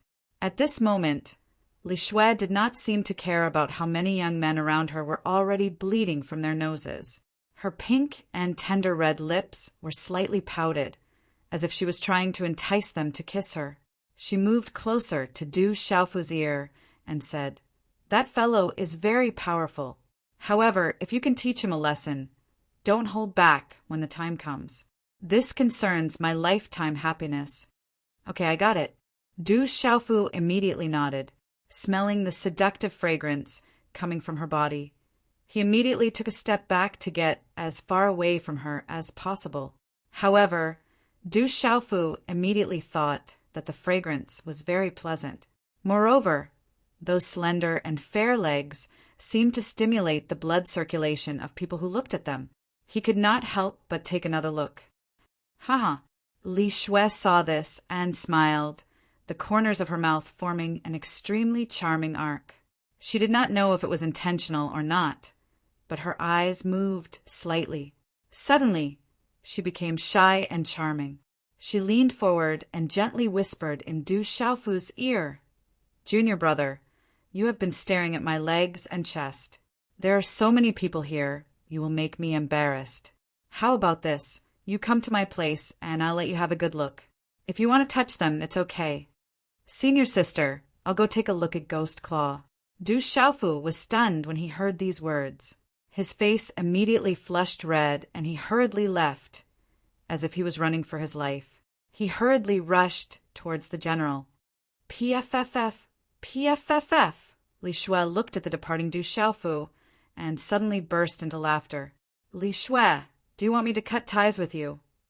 Oh, Yang Shuang finally could not hold it in any longer. Her large and beautiful eyes stared at Li Shui. Her red lips slightly parted as she said, You are purposely causing trouble for him. Why, are you jealous? Li Shui did not mind. Her graceful and seductive body gently wrapped around Yang Shuang's arm. Her protruding chest, intentionally or unintentionally, lightly rubbed against Yang Shuang's arm. She blinked her beautiful eyes, looked at Yang Shuang, and softly said, Don't be so stingy, lend me your brother. I guarantee that he won't break. As her voice fell, Li Shui purposely blinked her eyes. Her face was charming and shy as she said, Since that guy is not your biological brother, why don't you use him together? If you don't mind, I won't mind. In your dreams, why should my man be used together with you? Yang Shuang heard these words and instantly glared at Li Shui. Her proud figure was not below Li Shui's as she said, Li Shui, if you tease him again, I will cut ties with you. As her voice fell, Yang Shuang pulled Du Xiaoqing and left. Her peerless face unknowingly had a slight blush, adding to her shyness. Hee. Li Shui looked at Yang Shuang's graceful back and smiled, full of charm and seduction. Swoosh, swoosh, more and more people came. Many teachers also appeared in the square outside the academy, following which, a few elders flew over and immediately arrived in front of Ghost Claw. That's General Bu Jian Shan He, Jade Maiden Ling Xian, Gu Xinyan, and the rest.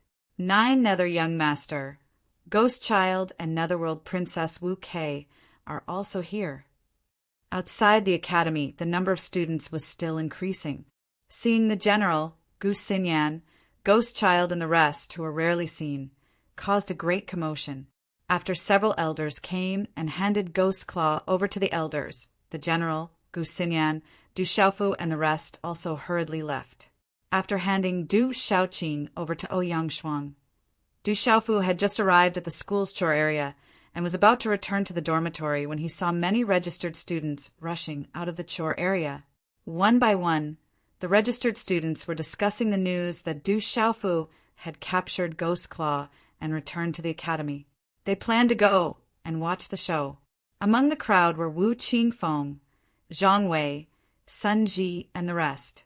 After stopping the three of them, Du Xiaofu had no choice but to greet the group of registered students before returning to the dormitory with Wu Qingfeng, Zhang Wei, and Sun Ji amidst cheers. Seeing that Du Xiaofu had returned unscathed, Wu Qingfeng and the others were elated. Du Xiaofu also learned from the three of them that they had already won the competition and had become official disciples. However, the three of them had no intention of leaving the registered students' dormitory. The reason was simple. Since Du Xiaofu was staying here, they had no intention of moving out. After chatting for a while, it was already late at night. Only then did they return to their rooms to rest. The news that Du Xiaofu had captured Ghost Claw and returned to Tianwu Academy immediately spread throughout the entire academy. The next morning, the first ray of light shone through the horizon, enveloping the mountains. Du Xiaofu sat cross-legged in a room with a sword behind his back. His body was enveloped in a dazzling white glow, and an ancient aura emanated from him, stirring one's soul. As the white glow receded, strands of profound mysteries flowed into his body. His eyelashes fluttered, and he opened his clear eyes. At the same time, he spat out a mouthful of turbid air. I should be breaking through soon, Du Xiaofu muttered to himself as a smile surfaced on his resolute face. He could feel that the Naiwan palace in his mind was brimming with mental energy. Faintly, Du Xiaofu felt that he was about to make another breakthrough in the soul symbol master stage. The feeling of wanting to make another breakthrough was faintly discernible and could only be felt through his intuition. It was extremely mysterious. Roar. A moment later, the roar of a tiger could be heard above the miscellaneous area. A ferocious king-scaled demonic tiger flapped its wings and flew over, attracting the attention of many registered students. When Du Xiaofu walked out of the courtyard, a gust of wind swept over. A ferocious, huge tiger appeared in front of Du Xiaofu intimately. Brother! On the back of the king-scaled demonic tiger, Du Xiaoqing jumped down. Her originally ill-fitting purple robe was gone and replaced with a new green dress. The skirt was decorated with silver threads. The dress fluttered in the wind. Her ethereal big eyes sparkled like stars, and her eyelashes fluttered softly. She was like a budding lotus flower, elegant, pure, and innocent. Behind Du Xiaoqing, Ouyang Shuang landed gracefully on her giant tiger. Her graceful figure appeared cold and firm. Her big and beautiful eyes were cold and elegant. Du Xiaofu stroked the king-scaled demonic tiger, then looked at Du Xiaoqing and said to Ouyang Shuang, "Why are you here so early?" "Little Qing is dressed up well. I asked for new clothes from my junior sister. I really don't understand how you are a brother. You actually let little Qing wear your clothes. It doesn't matter if it doesn't fit and look good. It's also full of the smell of your sweat." Ouyang Shuang glanced at Du Xiaofu and said. Du Xiaofu raised his eyebrows, but there was nothing he could say. "Why are you guys here so early?" "Uncle Shi asked me to inform you that the elders want to see you," Ouyang Shuang said. When Du Xiaofu was not surprised. The mysterious spirit, Heavenly Vine, was still with him. The elders of the academy would naturally look for him. "Now, the elders are waiting for you in the elder courtyard," Ouyang Shuang said. Now, Du Xiaofu raised his eyebrows and said just in time, "I also want to look for them. It's not nice to deduct my points." Chapter 364. On the way to the elder compound, Du Xiaofu learned quite a bit about the academy's elders from Ouyang Shuang. It was said that there were quite a number of elders in the academy. Most of them were in seclusion and were rarely seen. Ouyang Shuang did not know exactly how many elders there were. Generally speaking, Tianwu Academy was divided into the martial department and the talisman department. The talisman department was slightly more complicated and was further divided into the medicine department, the weapon department, and the formation department. The martial department was managed by Elder He Hu, Elder Liao, and Elder Fu. Elder Morong, she was in charge of the formation department, while Elder Sun Biwa was in charge of the medicine department. It was said that no one was in charge of the formation department. Furthermore, there were not many students in the formation department. Even the medicine department and formation department did not have many people. From Ouyang Shuang, Du Xiaofu learned some special information. It was said that in the entire talisman department, there were only 2 students on the martial roll, and those 2 were from the formation department. There was not a single student from the medicine department and weapon department on the martial roll. It was said that there were still students on the martial roll from the medicine department, but they were kicked out later on. The weapon department was even worse. It was said that no one from the weapon department had entered the martial roll for 10 to 20 years. General Budian Shanha, Lady Lingxian, and Gu Xingyan both cultivated both the martial path and talisman Dao. It was said that the 2 of them were also talisman masters. However, the 2 of them chose the martial department in name and were only talisman masters. Thus, they could only be considered as members of the martial department and not the talisman department. In the simple courtyard, when Du Xiaofu followed Ouyang Shuang into the main hall, he saw 20 to 30 elders of Tianwu Academy seated there. Swish, swish, as Du Xiaofu entered, the gazes of all the elders in the main hall landed on Du Xiaofu. Each of the elders had different expressions on their faces. However, when they looked at Du Xiaofu, their eyes were filled with the same shock. Greetings, elders. Du Xiaofu's eyes swept across the large hall and immediately saw a few familiar figures. Among them were Elder Morongxi, who he had met before, Du Xiaoman's master, Elder Shangguanqiong, and Elder Liao. Du Xiaofu felt rather puzzled as he looked at Elder Liao. Logically speaking, Elder Liao seemed to have quite a few conflicts with him.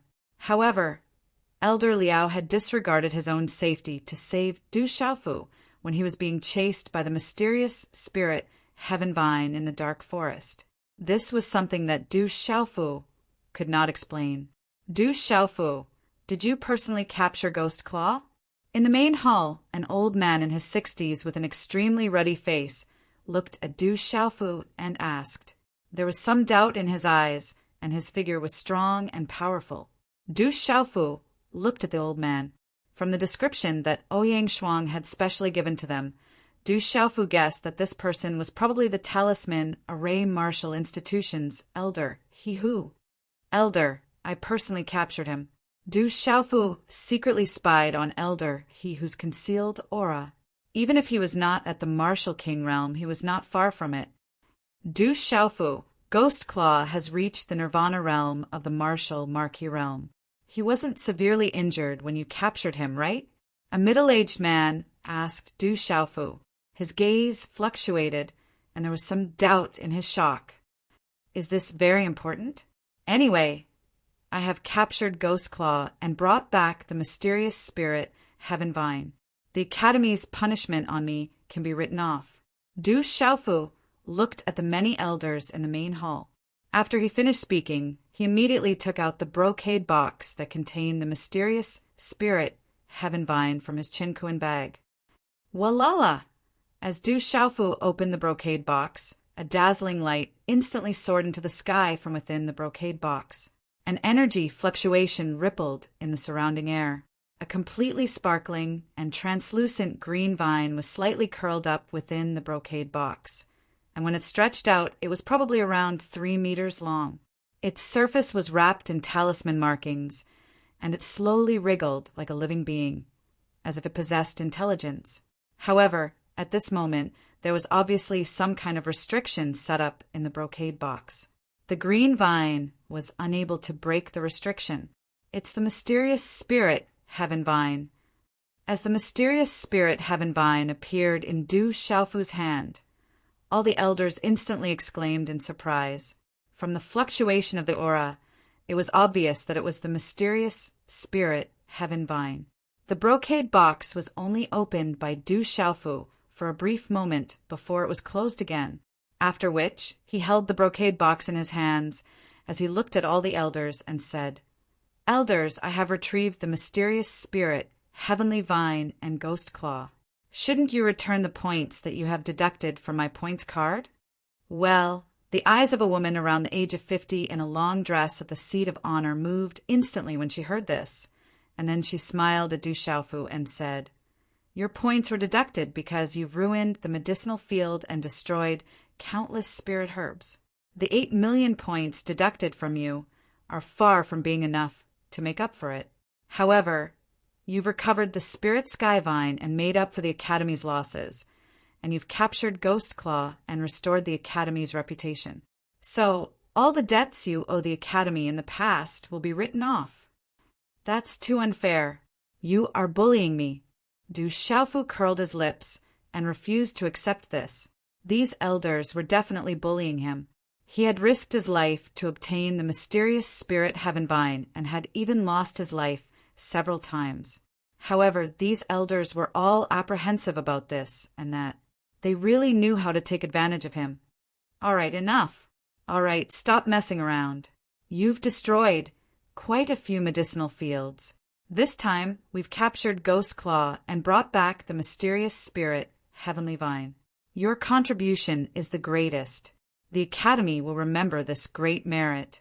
Don't think too much about it. You didn't lose out. Didn't you eat the green bamboo spirit fruit?" "Elder Morong," she said to Du Xiaofu, "Brett, don't push your luck." Ouyang Shuang, who was beside Du Xiaofu, also rolled her eyes at Du Xiaofu. Her eyes indicated that Du Xiaofu should stop while he was ahead. "All right, I'll take a loss this time." Du Xiaofu felt that he wouldn't be able to take advantage of them. He handed the brocade box in his hand to Morong Shi. However, he seemed to have thought of something. He immediately looked at all the elders with vigilance and asked, "Will you guys deduct my points in the future?" "Cut the crap. Your matter with the Academy has already been written off. As long as you don't cause any more trouble, we naturally won't deduct your points." Morong Shi couldn't help but glare at Du Xiaofu. "I'll believe you guys this time. You guys can't bully me." Du Xiaofu was skeptical. He then handed the brocade box that contained the mysterious spirit Heaven Vine to Morong Shi. This brat, looking at Du Xiaofu, many of the elders revealed a bitter smile. A few of the female elders even had smiles on their faces. They were all puzzled. Although this seemingly docile little fellow was a little sly and cunning, was he really as ferocious as the rumors said? Du Xiaofu, you're still a registered student. With your strength, there's no need for an assessment. You can directly become an official student. Pack up and report to the Academy as soon as possible." Elder, he who looked at Du Xiaofu and spoke with a serious expression. It was as if what he said was a matter of course. There was nothing special about it at all. "Elder, he who, what do you mean?" However, just as Elder he who finished speaking, Elder Sun Biwa immediately glared at Elder he who and snappily said, "According to what I know, Du Xiaofu is also a soul symbol master. Naturally, he can also choose to come to my Talisman Academy." Elder Sun is right. Du Xiaofu is also a soul symbol master. However, everyone knows that among the 100 people in the martial ranking, there are only 2 students from the Talisman Academy.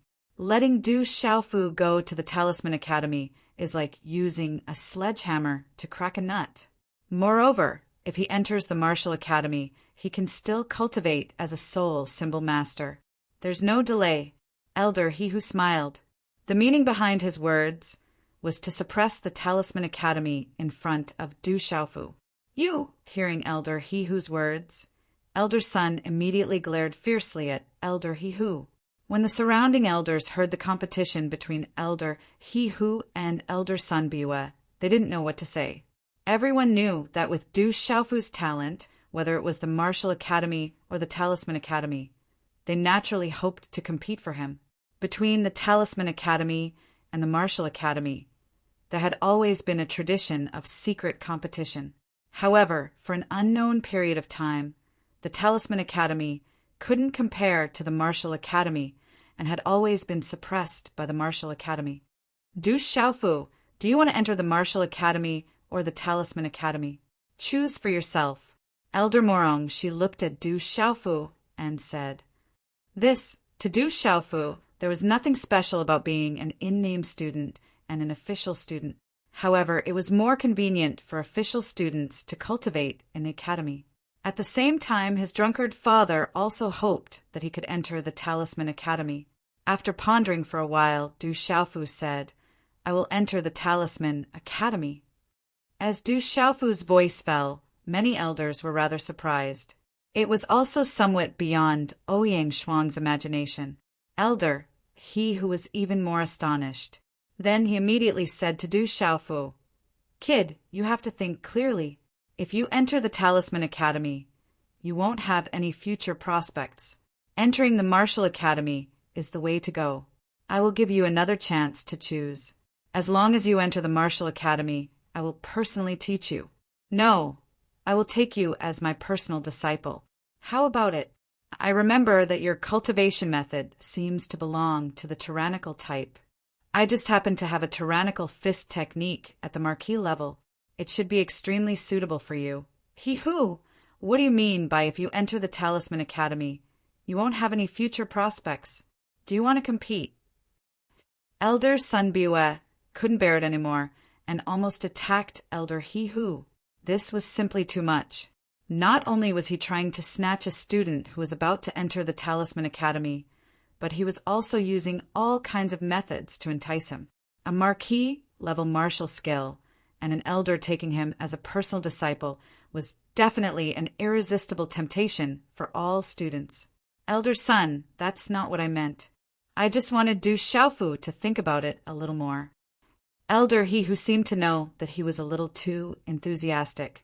He immediately smiled apologetically at Elder Sun Biue with an embarrassed expression. Chapter 365. Thank you, Elder He. However, I still choose the Talisman Department. Du Xiaofu looked at Elder He who and smiled helplessly. His impression of Elder He who was quite good.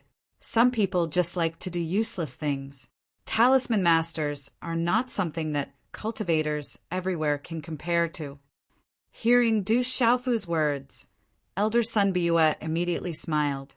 She glanced at Elder He who and said to Du Xiaofu with smiling eyes, Du Xiaofu, the Talisman Department is divided into the Medicine Department, Formation Department, and Weaponry Department. Which department do you choose? Weaponry Department. Du Xiaofu did not hesitate too much. In both Medicine and Formation Talisman Masters, he had his big brother Jin, Qingquan's guidance. However, in terms of Formation Talisman Masters, even though he had obtained his master revered weapon's lifetime knowledge, there was no one to guide him. Therefore, without much hesitation, Du Xiaofu chose the Weaponry Department. You want to enter the Weaponry Department. Hearing this, not only were Elder He Hu and the others surprised and puzzled, even Elder Sun Biue and Morong, she were surprised and puzzled. Originally, Elder Sun Biue had only asked casually. She had already predicted that Du Xiaofu would enter the Formation Department. After all, they already knew that Du Xiaofu was also a Formation Talisman Master. Choosing the Formation Department was within their expectations. However, at this moment, Du Xiaofu had chosen to enter the Weaponry Department. This undoubtedly proved that Du Xiaofu was also a Formation Talisman Master. More importantly, Formation Talisman Masters had always had the lowest status in the academy. In fact, it was not only in Tianwu Academy. Even in the outside world, the status of Formation Talisman Masters was on the lower side. For a Formation Talisman Master to reach the level of revered weapon and dominate the entire Central Province, it was definitely extremely rare. How many Formation Talisman Masters could reach that level? Are you sure you want to enter the Weaponry Department? Morong, she also asked Du Xiaofu. No one would think that a formation talisman master was incapable. However, in comparison, choosing a formation talisman master was naturally better than a formation talisman master. I'm sure. Du Xiaofu nodded affirmatively. What? Do you think that the artifact department is inferior to the martial department, alchemy department, and formation department? At this moment, a rather aged and low voice sounded in the main hall. An old man slowly walked over under the gazes of all the elders, who immediately raised their heads and looked over. The old man looked to be in his 60s or 70s. He had thick eyebrows and big eyes. His hair was messy like dry grass. His face was quite pale, like a piece of ragged cloth. His eyes were quite bright, but they gave off a lifeless feeling. There was no aura fluctuation on his body. The old man's large face was like a wasteland full of grass. His face was full of wrinkles, and he looked like a savage or a gorilla. Du Xiaofu turned his head and looked at the old man. He was immediately shocked. Du Xiaofu had seen this old man before in the back mountains. He was the old man who claimed to have spent his entire life in Tianwu Academy. At this moment, all the elders in the hall were shocked when they saw the old man slowly walking over. They immediately stood up and bowed respectfully. Greetings, Vice Principal Zhuge. Teacher, why have you come? Please take a seat. Sun Biue and another female elder who looked like a woman immediately went forward and helped the old man to the seat of honor. All the elders respectfully stood at the two sides of the hall, waiting for the old man to speak. They did not dare to sit down. Vice Principal Zhuge, Du Xiaofu, and Ouying Xuan looked at each other at this moment. They looked at the old man who looked like a savage or a gorilla. Who would have thought that this old man was actually the vice principal of the academy? Vice Principal Zhuge Qiangbang. Du Xiaofu had unintentionally heard of Deputy Dean Zhuge Qiangbang's name from Ouying Xuan when he had just arrived. Sit down and talk. Zhuge Qiangbang sat down and gestured to everyone in the hall. Only then did they dare to sit down. Vice Principal Zhuge, the profound spirit sky vine has been recovered. Morong, she went forward and respectfully handed the brocade box in his hand to Zhuge Qiangbang. The profound spirit sky vine is a great treasure for refining weapons. Recovering it is a small matter, but the academy's reputation has been damaged. Zhuge Qiangbang's gaze swept across everyone before landing on Du Xiaofu. He said, "You've done well this time. Not only have you recovered the profound spirit sky vine, but you've also recovered quite a bit of the academy's reputation despite causing quite a ruckus in the dark forest. You've done a great service." Du Xiaofu stared at Zhuge Qiangbang in surprise. Only now did he return to his senses. So it turned out that he had been mistaken all along. How was this an old handyman from the chore house? This was a great vice principal. Even the emperor of an empire would have to sweep out his bed to welcome someone like this. Is there a reward for my great service? Du Xiaofu raised his eyebrows and asked straightforwardly without holding back. Kid, you're quite lucky. You've just joined the weapon department, so why don't you stay by my side for a while and properly refine weapons? Zhuge Qiangbang smiled. Du Xiaofu raised his eyebrows and asked, This counts as a reward. Kid, don't be ignorant of your good fortune. Vice Principal Zhuge is a famous talisman master in the surrounding empires. 20 years ago, Vice Principal Zhuge created the Thunder Dragon Divine Spear, which shocked countless empires. Morong, she seemed to be reminding Du Xiaofu on purpose, who knew how many weapon talisman masters could only dream of receiving personal guidance from the Vice Principal. This kid really doesn't know his good fortune. Many elders smiled bitterly, who knew how many weapon talisman masters could only dream of receiving personal guidance from the Vice Principal. Back then, when the Vice Principal refined the Thunder Dragon, countless experts gathered outside the Tianwu Academy to broaden their horizons. Thunder Dragon! Du Xiaofu's gaze shook when he heard this. Drunkard's father's weapon was the lightning dragon. In that case, the lightning dragon in Drunkard's father's hand was refined by Vice Dean Zhuge. Kid, you want a reward? That depends on whether you have the ability. The Tianwu assembly should be soon. If you can obtain first place in the Tianwu assembly, I'll refine the mysterious spirit heavenly vine into a suitable weapon for you. If you can't obtain first place, then it means you're not capable enough. Don't blame the academy for being stingy at that time. Vice Principal Zhuge smiled as he looked at Du Xiaofu. Vice Principal Zhuge wants to refine a weapon again. Hearing that, all of the elders were stunned. Ever since the lightning dragon had been borrowed by Du Tingxian, Vice Headmaster Zhuge had not refined any more spiritual artifacts. One had to know that even if they wanted to request a spiritual artifact from Vice Headmaster Zhuge, it would be impossible for them to even think about it. Okay, it's a deal. Du Xiaofu agreed without hesitation. In any case, even if he couldn't obtain first place in the Tianwu assembly, he wouldn't suffer any losses. Vice Principal Zhuge smiled and said to Du Xiaofu, "Okay, you can leave first.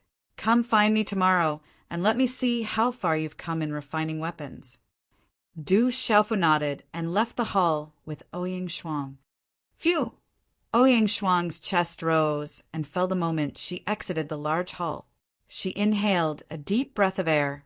Within the large hall, the invisible aura of the many elders had suppressed her, causing her to feel uncomfortable all over. Her big eyes and pretty eyes looked at Du Xiaofu. She found it strange that this fellow had such a leisurely and contented appearance. It seemed that he was completely unaffected by the presence of so many elders. "What is the Tianwu assembly?" Du Xiaofu asked Ouyang Shuang. Although he didn't hesitate to agree to obtain first place in the Tianwu assembly in front of Vice Principal Zhuge, he didn't know anything about the Tianwu assembly. He had never heard of it and didn't know what the Tianwu assembly was. Ouyang Shuang stared at Du Xiaofu and said, "Don't tell me you really don't know?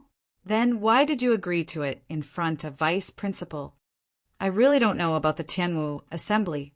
Du Xiaofu smiled and said, "It's just that, since I agreed, I won't suffer any losses." Hearing that, Ouyang Shuang immediately rolled her eyes at Du Xiaofu. Then the two of them went back. Ouyang Shuang also told Du Xiaofu about the Tianwu assembly. She also only found out about the Tianwu assembly from Morong she not long ago.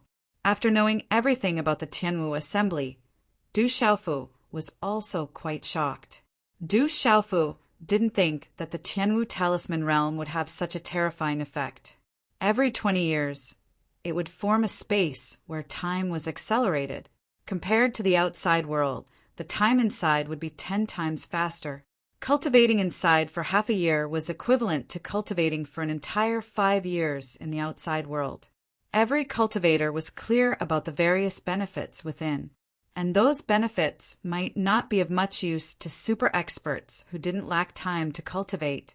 However, to their current cultivation and age, the benefits were terrifyingly great. It was equivalent to having an extra 4.5 years of time within the same generation to be far ahead. What kind of terrifying effect was that? The benefits were simply immeasurable. Only the top 10 of the Tianwu assembly can enter the Tianwu talisman realm to comprehend. At that time, the 100 people on the martial ranking will have the qualifications to fight for it. If you want to take first place, it won't be easy. Ouyang Shuang reminded Du Xiaofu, "It won't be easy." Du Xiaofu's index finger scratched his chin. A few tender whiskers grew out, making Du Xiaofu have an impulse to pull them out. However, thinking that this was a symbol of him becoming a man, he restrained himself. As for the Tianwu assembly, Du Xiaofu already had an idea in his heart. The general, Gui Hua, Gu Xinyan, and the others would naturally participate. Perhaps Du Xiaofu didn't care about the other students, but he had to care about General Budian, Ling Xian, Gu Xinyan, and the others. Chapter 366. General Budian Shanha, Gu Xinyan, Gui Hua, Wu Kei, and the others are all hot favorites in the Heaven Martial Assembly. If you really want to fight for them, It would be best to go to the Heaven Martial Seal stage and properly comprehend it in the remaining 20 days. Ouyang Shuang suggested to Du Xiaofu, perhaps your chances will be greater at that time. Otherwise, when the Heaven Martial Assembly begins, only the top 10 will be able to enter the Heaven Martial Seal stage. For half a year, no one else will be able to enter the Heaven Martial Assembly. Do you have so little confidence in me? Du Xiaofu glanced at Ouyang Shuang as he asked. I'm just reminding you out of goodwill. Ouyang Shuang looked at the purple-robed youth in front of her, her large and beautiful eyes moving slightly. At this moment, under the illumination of the morning sun, his resolute face appeared exceptionally resolute. Her gaze could not help but be fixated on him. Is there something on my face? Du Xiaofu followed Ouyang Shuang's gaze and touched his own face in puzzlement. No, I just feel that you seem to have gotten a little tanned recently. Ouyang Shuang returned to her senses and looked at the unadorned courtyard in front of her. She said, you should go back first. Little Tiger has taken Little Qing to the back of the mountain for a stroll. I'll go look for her. Old three. Just as Ouyang Shuang was about to head to the back of the mountain, several figures hurried over from the front. There were quite a few of them, at least 100. From afar, one could see that they were all registered students and new students. The ones at the front were Wu Qingfeng, Zhang Wei, and Sun Ji. After a few breaths, many of the figures had also arrived in front of Du Xiaofu. They were panting heavily and looked like they had run all the way here. What's going on? Seeing Wu Qingfeng and the others panting with grave expressions, Du Xiaofu immediately frowned and asked. Gulp! Sun Ji hurriedly swallowed and immediately said to Du Xiaofu in a hurry, Old three, things are not good. Qinggu, you wants to duel with you in the Peace Plaza. He sent out the duel notice early in the morning, and now the entire academy knows about it? Qinggu? Who's that? Why does this name sound so familiar? Du Xiaofu was puzzled when he heard this. He originally thought that Sun Ji and the others had encountered some trouble. He didn't expect that someone would want to duel with him right after he returned last night. Yesterday, Li Shui mentioned Qinggu to you. He is known as the Overlord Spear and is ranked 8th on the martial roll. Ouyang Shuang frowned slightly. Overlord Spear, Qinggu. Why is he challenging me? Du Xiaofu raised his eyebrows in confusion. He seemed to remember Li Shui telling him last night that if someone called Qinggu Yu came looking for trouble, he should teach him a lesson. However, Du Xiaofu didn't quite understand how he had offended Qinggu Yu, the Conqueror Spear. Qinggu Yu was ranked 8th on the martial ranking, which was even higher than Fireblade Bai Mingfeng. He was definitely a powerful cultivator. It's because of Li Shui. In Qinggu Yu's eyes, Li Shui is his exclusive property. No one can touch her. All the boys who have talked to Li Shui have ended up miserable. Ouyang Shuang stared at Du Xiaofu and frowned. You're the one who got involved with her. Now you're in trouble. Qinggu Yu isn't someone to be trifled with. The whole school knows that he wants to duel with you. It means that he has no intention of letting you go. Du Xiaofu narrowed his eyes as if he was thinking about something. He then said seriously to Ouyang Shuang, You just said that you need to be ranked on the martial roll to participate in the Tianwu conference, right? Of course. Only the top 100 people on the martial roll will be qualified to participate. Ouyang Shuang said, If I defeat Qinggu Yu today, I should be ranked on the martial roll, right? Du Xiaofu asked. Ouyang Shuang raised her eyebrows. She realized that she was on a completely different channel from this guy. She rolled her eyes and said, Qinggu Yu is dueling with you today, not an official challenge from the academy. If you win, you'll be able to take the 8th place on the martial ranking, but this is a duel, so I don't know if the academy's decision is valid. Ouyang Shuang paused for a moment and continued, Whether it's a duel or a challenge, his cultivation is extraordinary. He also has a nickname, Crazy Overlord Spear. Why is it called Crazy Overlord Spear? Du Xiaofu asked. Because that guy is crazy about martial arts, and he's crazy about Li Shui. He spends most of his time cultivating in seclusion in the martial seal realm. It's rare for him to come out. He's ranked 8th on the martial roll almost a year ago. With that crazy guy's passion for martial arts, his ranking might be higher now. Ouyang Shuang couldn't help but worry for Du Xiaofu. She knew how crazy Qingguyu was, but this guy in front of her didn't seem to care at all. Crazy Overlord Spear. Du Xiaofu raised the corner of his mouth. Ouyang Shuang thought that Du Xiaofu wanted to go to the Peace Plaza. She knew that she couldn't stop Du Xiaofu. Everyone knew about the ancient jade, and the news of the duel had spread like wildfire. If she didn't go, it wouldn't be good for Du Xiaofu in the future. After hesitating for a moment, Ouyang Shuang asked Du Xiaofu, Qingguyu should be at the early stage of the martial marquis realm, but he might be at the late stage of the martial marquis realm, close to the mysterious realm. What are your chances of winning? I don't plan to go to the Peace Plaza. What chance do I have of winning? If he says he wants to duel, I have to go. I haven't even seen him. If I go, I'll lose face. Du Xiaofu smiled indifferently. He had no intention of going to the Peace Plaza at all. Then he said to the panting Sun Ji, Zhang Wei, and Wu Qingfeng, Boss, second brother, fourth brother, you guys go back. I don't plan to go to the Peace Plaza. Let's go back and talk tonight. I'll go to the back of the mountain to find Little Tiger. As soon as he finished speaking, Du Xiaofu said to the stunned Ouyang Shuang, Aren't you going to find Little Tiger? Let's go together. Whoosh! After speaking to Ouyang Shuang, profound qi surged from Du Xiaofu's feet. He tapped his foot on the ground and immediately soared into the sky. Du Xiaofu knew of Little Tiger's strength. In addition, she was from the beast race and had developed a hobby of robbing people. Du Xiaofu was really afraid that Little Tiger would do something earth-shattering in Tianwu Academy if she got excited. In addition, Du Xiaofu also had some matters to discuss with Little Tiger. Ouyang Shuang was still in a daze as she watched Du Xiaofu soar into the sky, following which a bitter smile appeared on her beautiful face. That fellow really couldn't be judged by an ordinary person's standards. Is third brother really not planning to go? Sun Ji, Zhang Wei, Wu Qingfeng, and the others were also stunned.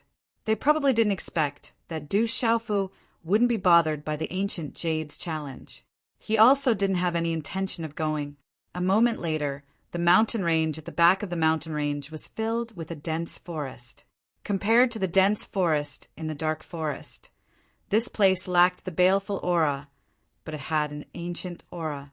In a valley, Du Xiaofu found Du Xiaoqing and the Little Tiger, who were playing around happily. For some reason, the king-scaled demonic tiger was extremely submissive to Little Tiger.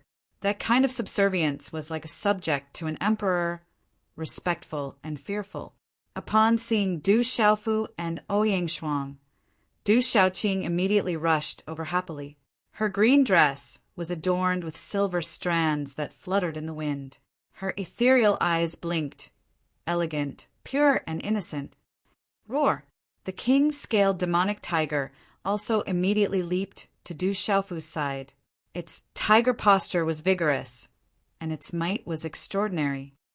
Little Tiger, I've found some essence blood for you. It should be related to your tiger clan. Try it. Du Xiaofu took out a jade bottle from his hand. It was the essence blood that he had refined from the corpse of the headless tiger clan's demonic beast not long ago.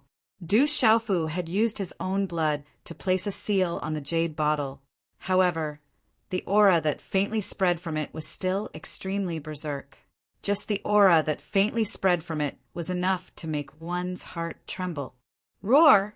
Inside the jade bottle, faint runes flickered, and there was a faint shadow of a giant tiger that was as black as ink roaring. Roar! As Du Xiaofu took out the jade bottle in his hand, the invisible aura of the essence blood spread out.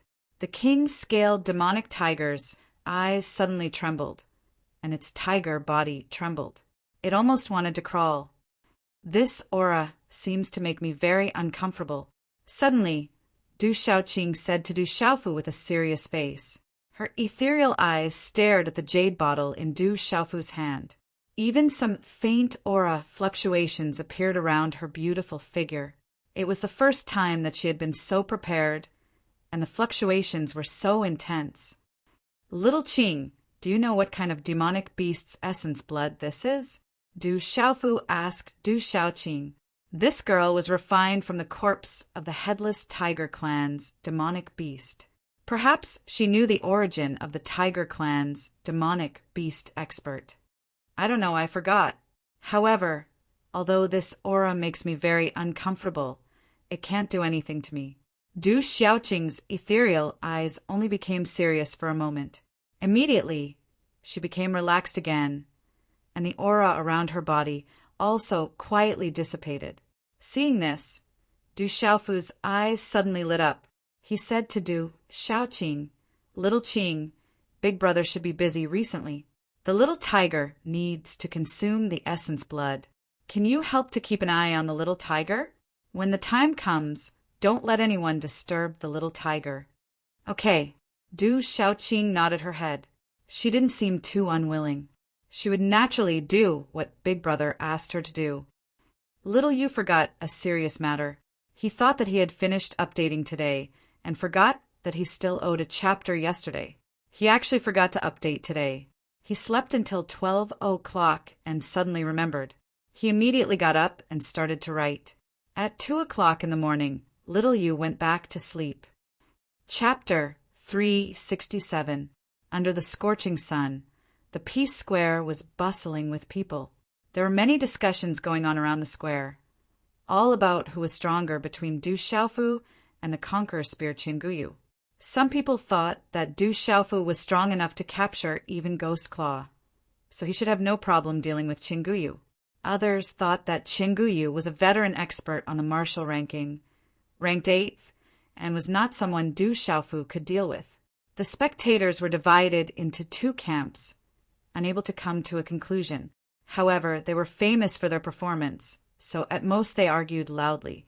In the large square, a tall and sturdy youth stood quietly, wearing a blue and white robe. His eyes were slightly closed, and he exuded a domineering aura.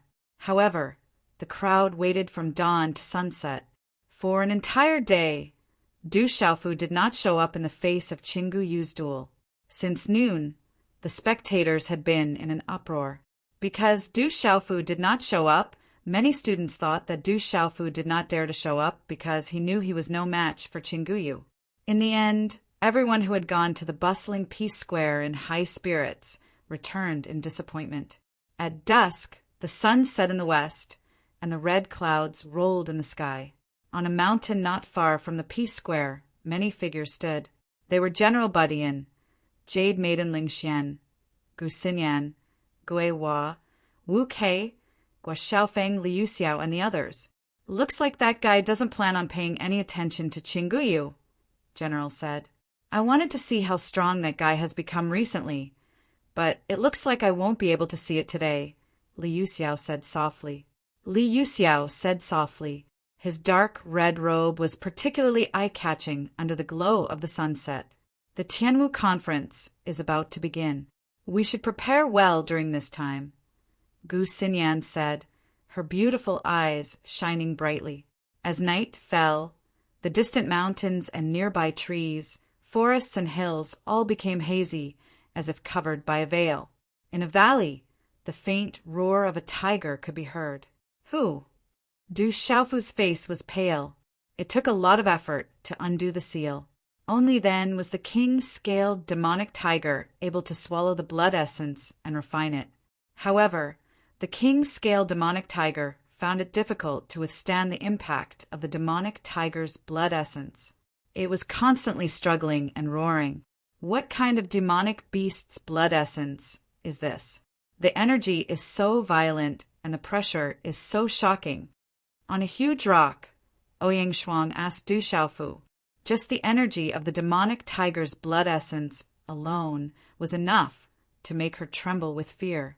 Even the vain spirit in her body faintly showed fear. "I don't know either. Hopefully, little tiger will be able to withstand it." Du Xiaofu, didn't know what kind of bloodline the demonic tiger possessed. The blood essence was too violent, so he was worried for the little tiger. If the little tiger could continue to fight, then the benefits it would receive in the future would naturally be astonishing. Moreover, the little tiger was already showing signs of atavism. It had also consumed the blood related to the golden-winged roc in his body. Its future achievements were immeasurable. However, Du Xiaofu was also worried. If the little tiger couldn't withstand it this time, the consequences could be imagined. When the little tiger swallowed the dozens of drops of blood essence, Du Xiaofu immediately regretted it.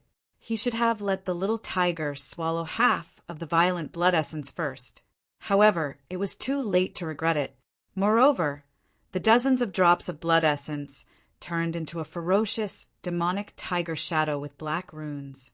They were all swallowed by the little tiger. Du Xiaofu couldn't stop it, even if he wanted to. It wasn't until late at night that the little tiger's roars became softer. It seemed that it had withstood the most violent impact of the blood essence. Du Xiaofu finally felt relieved and left. At the same time, he reminded Du Xiaoqing to come and check on the little tiger often. He didn't know how long it would take for the little tiger to refine the violent blood essence. When Du Xiaofu returned to the dormitory in the chores division, he heard about what happened at the Peace Square from Wu Qingfeng, Zhang Wei, and Sun Ji. It was said that Qiangu Yu left at dusk. He only said that he would continue to wait for Du Xiaofu the next day. Du Xiaofu smiled faintly when he heard this. It seemed that he didn't take it to heart. The four of them chatted for a while before returning to their rooms. Du Xiaofu sat cross-legged on his bed. His mind was filled with thoughts, and his eyes were clear. Originally, he had promised the Medicine King that he would go to the chaotic demon city earlier. However, at this time he coincidentally encountered the Academy's Tianwu Conference. In addition, the Tianwu Conference was related to the Tianwu Talisman State. At that time would be accelerated by 10 times. Du Xiaofu didn't want to miss such an opportunity. Du Xiaofu originally planned to visit his eldest sister, Du Xiaoman. However, he heard from Ouying Shuang that his eldest sister, Du Xiaoman, was recently in seclusion in the Tianwu Talisman State. He wouldn't be able to see her for now. After pondering for a while, Du Xiaofu formed a hand seal and began to circulate the incomplete cultivation method. After a while, Du Xiaofu's body was enveloped in a white light and emitted an ancient pressure. He was immersed in the cultivation of his mental power. The next morning, after Du Xiaofu stopped cultivating, he went to the Talisman Department's weapon department. Du Xiaofu had promised Vice Principal Zhuge yesterday that from today onwards, he would learn smithing from Vice Principal Zhuge. Although Du Xiaofu had learned a lot from his master, the Venerable Weapon Master, in terms of the basic skills of refining weapons, he knew that he was weak. Therefore, he had the opportunity to learn smithing from Vice Principal Zhuge. This opportunity was exactly what he needed. Du Xiaofu had never been to the Talisman Department before. In fact, he wasn't familiar with the Tianwu Academy. However, along the way, Du Xiaofu asked a few seniors for directions and successfully arrived at the Talisman Department. It wasn't complicated. Along the way, many senior sisters and senior brothers were surprised and curious when they saw Du Xiaofu. The so-called Talisman Department was a courtyard in the academy. Everyone who stayed here was a talisman master. Anyone who walked out would have a high status in the outside world.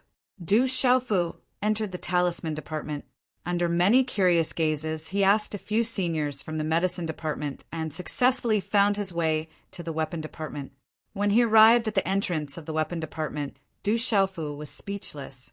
When he passed by the medicine department and formation department, Du Xiaofu felt that there wouldn't be many students in the two departments. At most, there would be 20 or so. However, the courtyards of the medicine department and formation department were still grand and simple. However, when he stood in front of the entrance of the weapon department, Du Xiaofu couldn't help but frown. The entrance of the weapon department was small and narrow, just like a chore house. There was a plaque with the words weapon department written on it that gave off a sense of desolation. It hung slanted on the entrance of the weapon department and might fall down at any moment.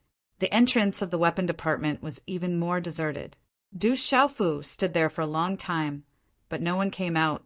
In the end, he could only push open the door and walk in. "Junior brother, who are you looking for?" As for Du Xiaofu, when he entered the Weapon Institute, he saw a young man walking out of a simple but clean courtyard. This young man looked to be around 21 or 22 years old. He was thin and wore a plain robe. He should have a delicate and handsome face, but because his hair was a little messy and he didn't care about his appearance, it affected his image a lot. He wasn't old, but he had the feeling of an old scholar. "I'm a new student of the weapon department. I'm here to look for Vice Dean Zhuge." Du Xiaofu felt the young man's aura and was quite surprised. This young man's cultivation was actually at the peak of the 4-star perfection stage. It could be said that he wasn't weak. When the young man saw Du Xiaofu, he immediately said with great enthusiasm, "You're a new student. Why are you only here now?" "I originally thought that there wouldn't be any new students entering the weapon department this year. Let me introduce myself. I'm Han Chao. You can call me Senior Han. I'm a student from the previous year." "Greetings, Senior Han." Du Xiaofu nodded. "There's no need to be polite. In any case, there are only 4 people in the weapon department, including you and me. Other than you and me, there's also your senior sister and senior brother. However, your senior sister rarely comes out and has always been researching weapon forging. That senior brother is the same. I'm afraid he hasn't shown his face for 3 months." Han Chao said. Hearing this, Du Xiaofu smiled slightly. This senior Han Chao was extremely enthusiastic, but the students of the weapon department all seemed to be a little strange. Then, under Han Chao's guidance, Du Xiaofu went to Vice Dean Zhuge's place. Along the way, he asked Han Chao a lot of questions about the weapon department. This senior Han Chao patiently explained it in detail, causing Du Xiaofu to have a good impression of him. "Junior Du, you're the only one who entered the weapon department this year. You have to work hard and fight for a place on the martial ranking. Junior Du, within the Heaven Martial Talisman Realm's enlightenment state, there's a lot of enlightenment regarding weapon forging. You mustn't be too impatient. You have to build up your foundation first before comprehending it. It'll be very beneficial for you in the future. Junior Du, the martial department, medicine department, and array department have always looked down on our weapon department. If we encounter any trouble, we should avoid it. After all, we're all from the same school. However, those guys from the martial department won't dare to offend us. There will be a time when they come to us for weapon forging. Junior Du, the weapon department is very big and there are very few students. Where do you live now? Do you want to move to the weapon department? Junior Du, if you have any questions about weapon forging in the future, you can come to me. Although my cultivation isn't high and my weapon forging achievements aren't too good, I should be able to teach you some basic skills." Along the way, Han Chao was full of enthusiasm and endless words. Towards the end, he didn't even need Du Xiaofu to open his mouth to ask, as he passionately explained everything inside and outside the weapon department to Du Xiaofu, including quite a bit of weapon forging knowledge. Du Xiaofu listened with a smile on his face. He didn't feel that this senior Han Chao was long-winded at all. Instead, he felt that this senior Han Chao was particularly amiable. After passing through a large courtyard, a quiet valley unexpectedly appeared. Within the valley, there were many courtyards hidden within the lush greenery. Chapter 368. Han Chao stopped and said to Du Xiaofu, "Junior Du, we've arrived.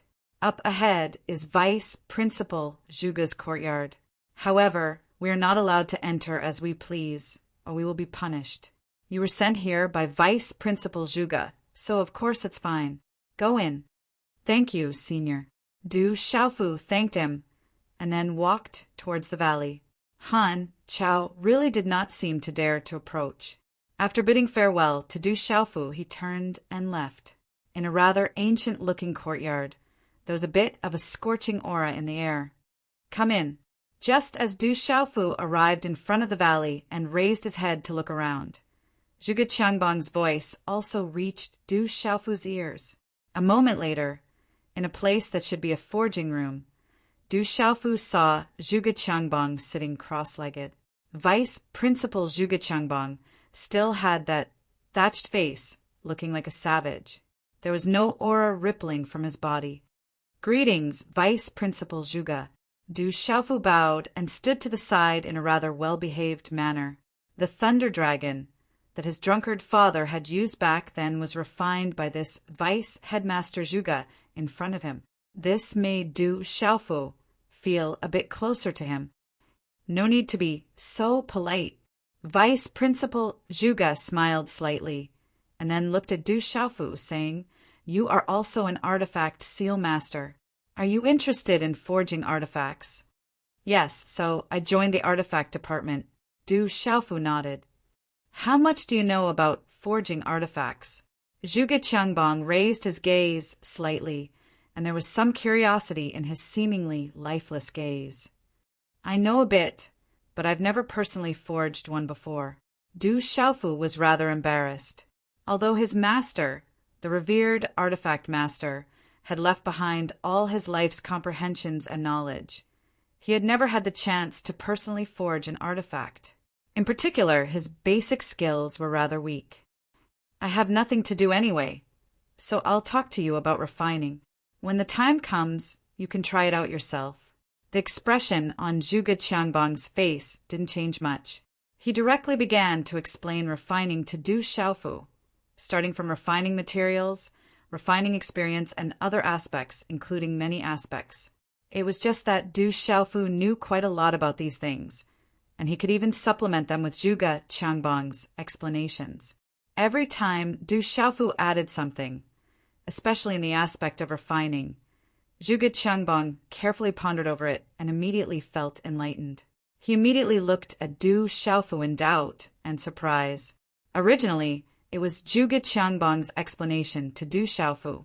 Later, it became a discussion between the two of them. Even in the end, Zhuge Qiangbang was shocked to find that Du Xiaofu was basically omniscient in the aspect of refining. Even he had never touched upon a lot of knowledge and experience in refining, which made Zhuge Qiangbang feel shocked.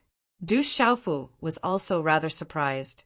In terms of the explanation of refining, this Vice Principal Zhuge and his master, the revered artifact master, were shockingly similar in many aspects. He was even close to catching up to his master in many aspects. No wonder Vice Principal Zhuge was a renowned artifact symbol master in the surroundings. Sure enough, it was true. The discussion between the two of them went on for longer and longer, as if they had forgotten the existence of time. In the end, Zhuge Qiangbang began to let Du Xiaofu condense a spiritual furnace and a talisman cauldron to try refining the materials. This was one of the basic skills of artifact symbol masters. Refining artifacts was the same as refining spiritual medicines and spiritual fruits for medicine symbol masters. It required an extremely high level of mental control and fire control. Most of the tool talisman masters had this kind of control over their spiritual power and fire. A spiritual furnace and talisman cauldron with 5 kinds of energy. When Zhuge Qiangbang saw the spiritual furnace and talisman cauldron condensed by Du Xiaofu, he was immediately shocked. With his eyesight, he naturally knew what this represented. Chi la la. A piece of 100 years fine iron was sucked into the spiritual furnace and talisman cauldron by Du Xiaofu and was immediately wrapped in blazing flames. Du Xiaofu began to try refining the materials. There were a lot of materials in the refining room, and there was no lack of materials for Du Xiaofu to refine. In terms of basic skills, Du Xiaofu was really weak, and even he felt that he was lacking. However, in Zhuge Qiangbang's eyes, he didn't feel that way at all. He really doubted whether this was Du Xiaofu's first time refining an artifact. In terms of control over the materials and fire control, it was definitely not something an artifact symbol master could achieve for the first time. Even some artifact symbol masters who could already refine spiritual artifacts might not necessarily be able to reach such a level of precision. The mental strength Du Xiaofu displayed also shocked Zhuge Qiangbang. This was far from the boundless mental strength of a 4-star artifact symbol master. In terms of pure mental strength, it was almost comparable to a 5-star artifact symbol master. In particular, Du Xiaofu's mental strength. There was an ancient pressure that made his mental strength extraordinary, and it could even suppress one's soul. In the end, Zhuge Qiangbang even let Du Xiaofu directly try refining an artifact. During the process, he also guided and explained seriously. Du Xiaofu and Zhuge Qiangbang were in the refining room, and 3 days passed unknowingly. They were completely unaware of what was going on outside. At this time, many things had happened in the outside world during these 3 days. Among them, the matter that attracted the most attention was the duel between the Overlord's spear, Qin Guyu, and Du Xiaofu.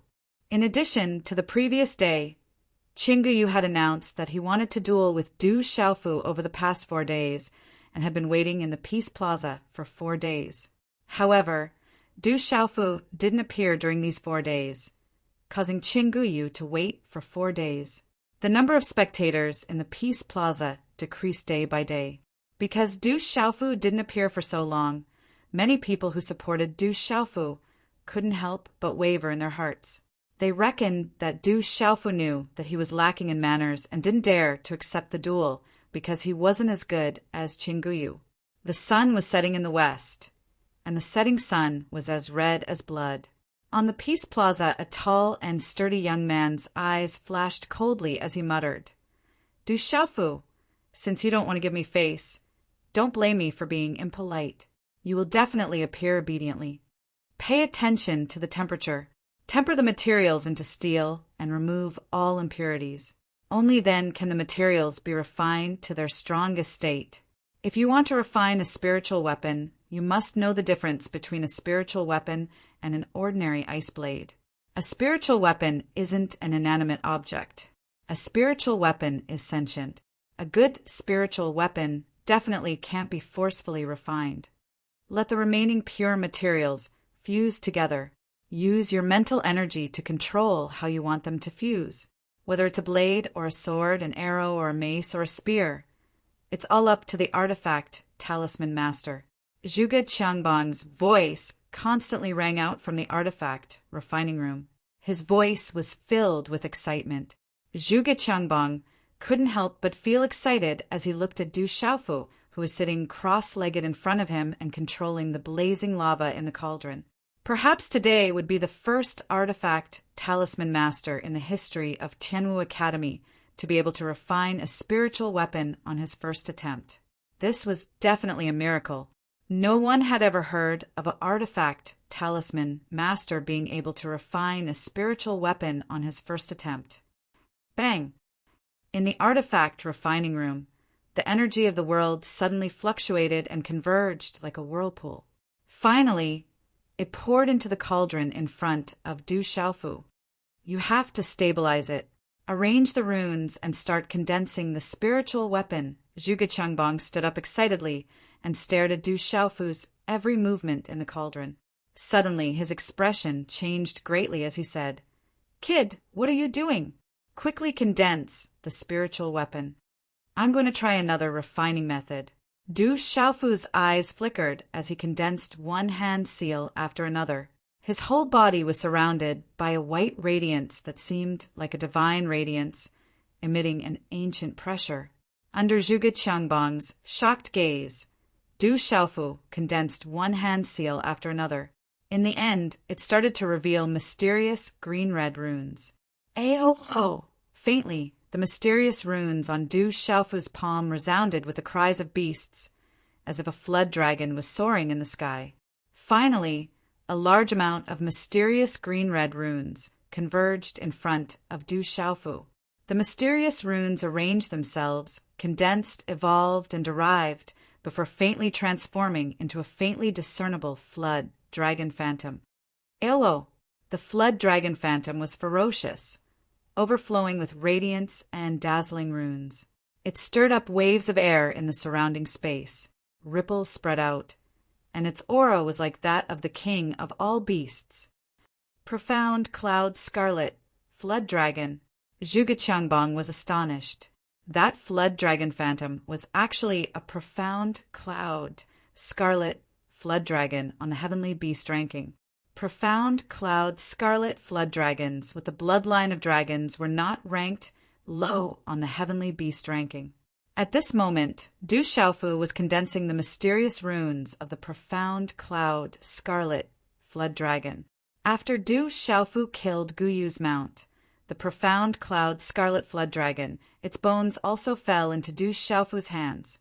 When he was in the dark forest, Du Xiaofu studied the bones of the profound cloud scarlet flood dragon when he had the time. Now that he was refining a spiritual weapon, Du Xiaofu suddenly wanted to try out his master's secret soldier technique. The secret soldier technique was able to refine the secret techniques and beast energy of demonic beasts into a spiritual weapon. By activating the spiritual weapon, one would be able to communicate with the beast energy and secret techniques, greatly increasing the power of the spiritual weapon. It was far from being comparable to a spiritual weapon or ice blade of the same level. However, to use the secret soldier technique to refine a spiritual weapon, the talisman master must first be proficient in the secret techniques of beast energy, which was definitely not an easy task for the talisman master. Thank you to a reader who directly woke Xiaoyu up. He had a slight cold, and after updating at noon, he took some cold medicine. He felt a little dizzy and overslept, causing the update to be late. There's one more update. Xiaoyu will immediately write and apologize to everyone. Chapter 369. Inside the cauldron, the runes were dazzling, and a large blade was faintly discernible. Du Xiaofu had condensed the materials into a large blade. Under the control of his mental force, the details of the large blade were condensed, and the large blade was condensed, releasing runes. Aowo! The profound cloud scarlet flood dragon's phantom roared, turning into a talisman that rushed into the cauldron, and the roars of a flood dragon resounded. Following the entrance of the profound cloud scarlet flood dragon's phantom into the spiritual stove symbol cauldron, Du Xiaofu wanted to fuse it with the great blade, but the two kinds of runes on the great blade and the profound cloud scarlet flood dragon immediately clashed against each other. Rumble! Suddenly the cauldron shook loudly. Pucci! Under such a collision, Du Xiaofu immediately felt a wave of dizziness and pain before spitting out a mouthful of blood. His originally pale face immediately became deathly pale. Kid, quickly stabilize and proceed step by step. Otherwise, not only will the spiritual artifact be destroyed, but you will also suffer heavy injuries. Zhuge Changbang said loudly, his gaze firmly fixed on Du Xiaofu's cauldron. Although he didn't know what Du Xiaofu was doing, with his eyesight, he seemed to be able to guess a thing or two. Condensing one hand after another, Du Xiaofu stabilized his mind, controlling the profound cloud scarlet flood dragon's talisman runes to fuse with the large blade. However, this process was a lot more difficult than Du Xiaofu had imagined. Rumble! The cauldron shook, and a large expanse of dazzling runes rushed out, faintly roaring like a flood dragon. Like this, several hours gradually passed, and Du Xiaofu once again spat out a few mouthfuls of blood. He actually wants to fuse beast energy into a spiritual artifact. This kid is really daring. How could an ordinary person do such a thing? Zhuge Changbang nervously watched from the side. In this process, he seemed to have discovered something, and his expression became more and more shocked. Suppress fuse! Suddenly, Du Xiaofu let out a loud shout, and a peculiar hand seal was condensed, finally landing inside the spiritual furnace and talisman cauldron. Chi-la-la! The mysterious runes of the Xianyun scarlet dragon talisman were finally suppressed and poured into the large blade. Ka-ka! But at this moment, the runes inside the great blade surged, bursting out with a lot of terrifying runic energy, almost bursting Du Xiaofu's spiritual stove and symbol cauldron. Pucci, right when that power was at its most berserk, Du Xiaofu finally managed to completely suppress it, spitting out a mouthful of blood. The spiritual furnace and symbol cauldron dissipated, turning into mysterious symbols that entered his body. Hula! A stream of light spread out and runes bloomed. There was a faint aura of a flood dragon contained within. The flowing light seemed to have a life of its own. The surrounding energy of heaven and earth began to fluctuate, as if it was gathering towards the flowing light. The faintly discernible, dragon-like aura that spread out was enough to make those who were not strong enough tremble in fear. Spirit artifact. He really refined it into a spirit artifact. Shock surged in Zhuge Qiangbang's eyes on his thatch-like stubble. Collect! Du Xiaofu looked at the floating ball of light. His face was deathly pale, and his clear eyes trembled. With a wave of his hand, an incorporeal, attractive force surged out, and the ball of light was immediately collected in his hand, turning into a short blade. It was a short saber, not the large saber that had been condensed earlier. This short blade was only the size of a palm, long and square, with a wide back and a thin blade. A large amount of runes fluctuated on the surface of the blade, as if absorbing the fluctuations of energy in the surrounding space, forming an energy vortex in the space around the blade. On the surface of the blade, mysterious runes in the shape of a dragon could be faintly seen. It was clearly out of the ordinary, and its aura could make all beasts submit. Finally, the runes disappeared, and the flowing light dissipated. A square blade clearly appeared in Du Xiaofu's hand. Judging from its aura, it was definitely at the level of a spiritual weapon. However, its appearance was extremely crude. It was a good saber, but Du Xiaofu had refined it into a square saber that did not look like anything else. I refined a kitchen knife. Du Xiaofu looked at the square blade in his hand. It was the first time in his life that he had refined a weapon, and it turned out to be a kitchen knife. In the end, he could only smile bitterly. The more he looked at it, the more it looked like a kitchen knife. Boy, let me see this blade. Zhuge Qiangbang was shocked. He strode to Du Xiaofu's side, and his eyes were fixed on the kitchen knife in Du Xiaofu's hand. Du Xiaofu smiled bitterly and handed the kitchen knife in his hand to Zhuge Qiangbang. He originally wanted to refine a good blade, but it turned out to be a kitchen knife. Good blade. Although it is a little crude, it has reached the level of a true primary spirit artifact. On the blade, the energy of the crimson cloud dragon is fused. It is far from a spirit artifact of the same level. Good blade, really good blade, except that it looks a little ugly. Zhuge Qiangbang held the kitchen knife that Du Xiaofu had just refined and praised it. He was shocked that Du Xiaofu was able to refine a spirit artifact on his first attempt. He was also shocked that he could fuse the energy of the beast into the spirit artifact. Vice Dean, did I succeed? Du Xiaofu still had a bitter smile on his face. He guessed that a spirit artifact that no one had refined would end up as a kitchen knife in the end. When it was just refined, there was a mistake at the critical moment when the energy of the crimson cloud dragon was fused into the spirit artifact. Du Xiaofu didn't control it, so the spirit artifact was refined into a kitchen knife. Success, of course it's a success, Zhuge Qiangbang exclaimed. He looked at Du Xiaofu with shock in his eyes. If the outside world knew that he could refine a spirit artifact on his first try, how shocked would they be? That's good. Du Xiaofu heaved a sigh of relief. Being able to refine a spirit tool on his first try should not be considered as shameful. After all, he was a 4-star spirit talisman master. If it was too shameful, then it would be a very shameful matter. Suddenly, Zhuge Qiangbang asked Du Xiaofu, was it your idea to refine beast energy into a spirit artifact, or did you have a talisman master to guide you? Actually, I have a talisman master, but my master has some matters to attend to and can't guide me personally. He can only pass on his experiences of refining and his life's comprehension. Among them is the method to fuse beast energy secret arts with spirit artifacts. However, it seems that I'm still far from being able to do it. Du Xiaofu didn't hide much from Zhuge Qiangbang after some hesitation. So it really can be done. I've heard that there are talisman masters in the central province who can refine beast energy and secret arts into spirit artifacts. I've always thought it was just a rumor and doubted it. I didn't expect to see it with my own eyes today. Sure enough, there's always someone better, Zhuge Qiangbang exclaimed.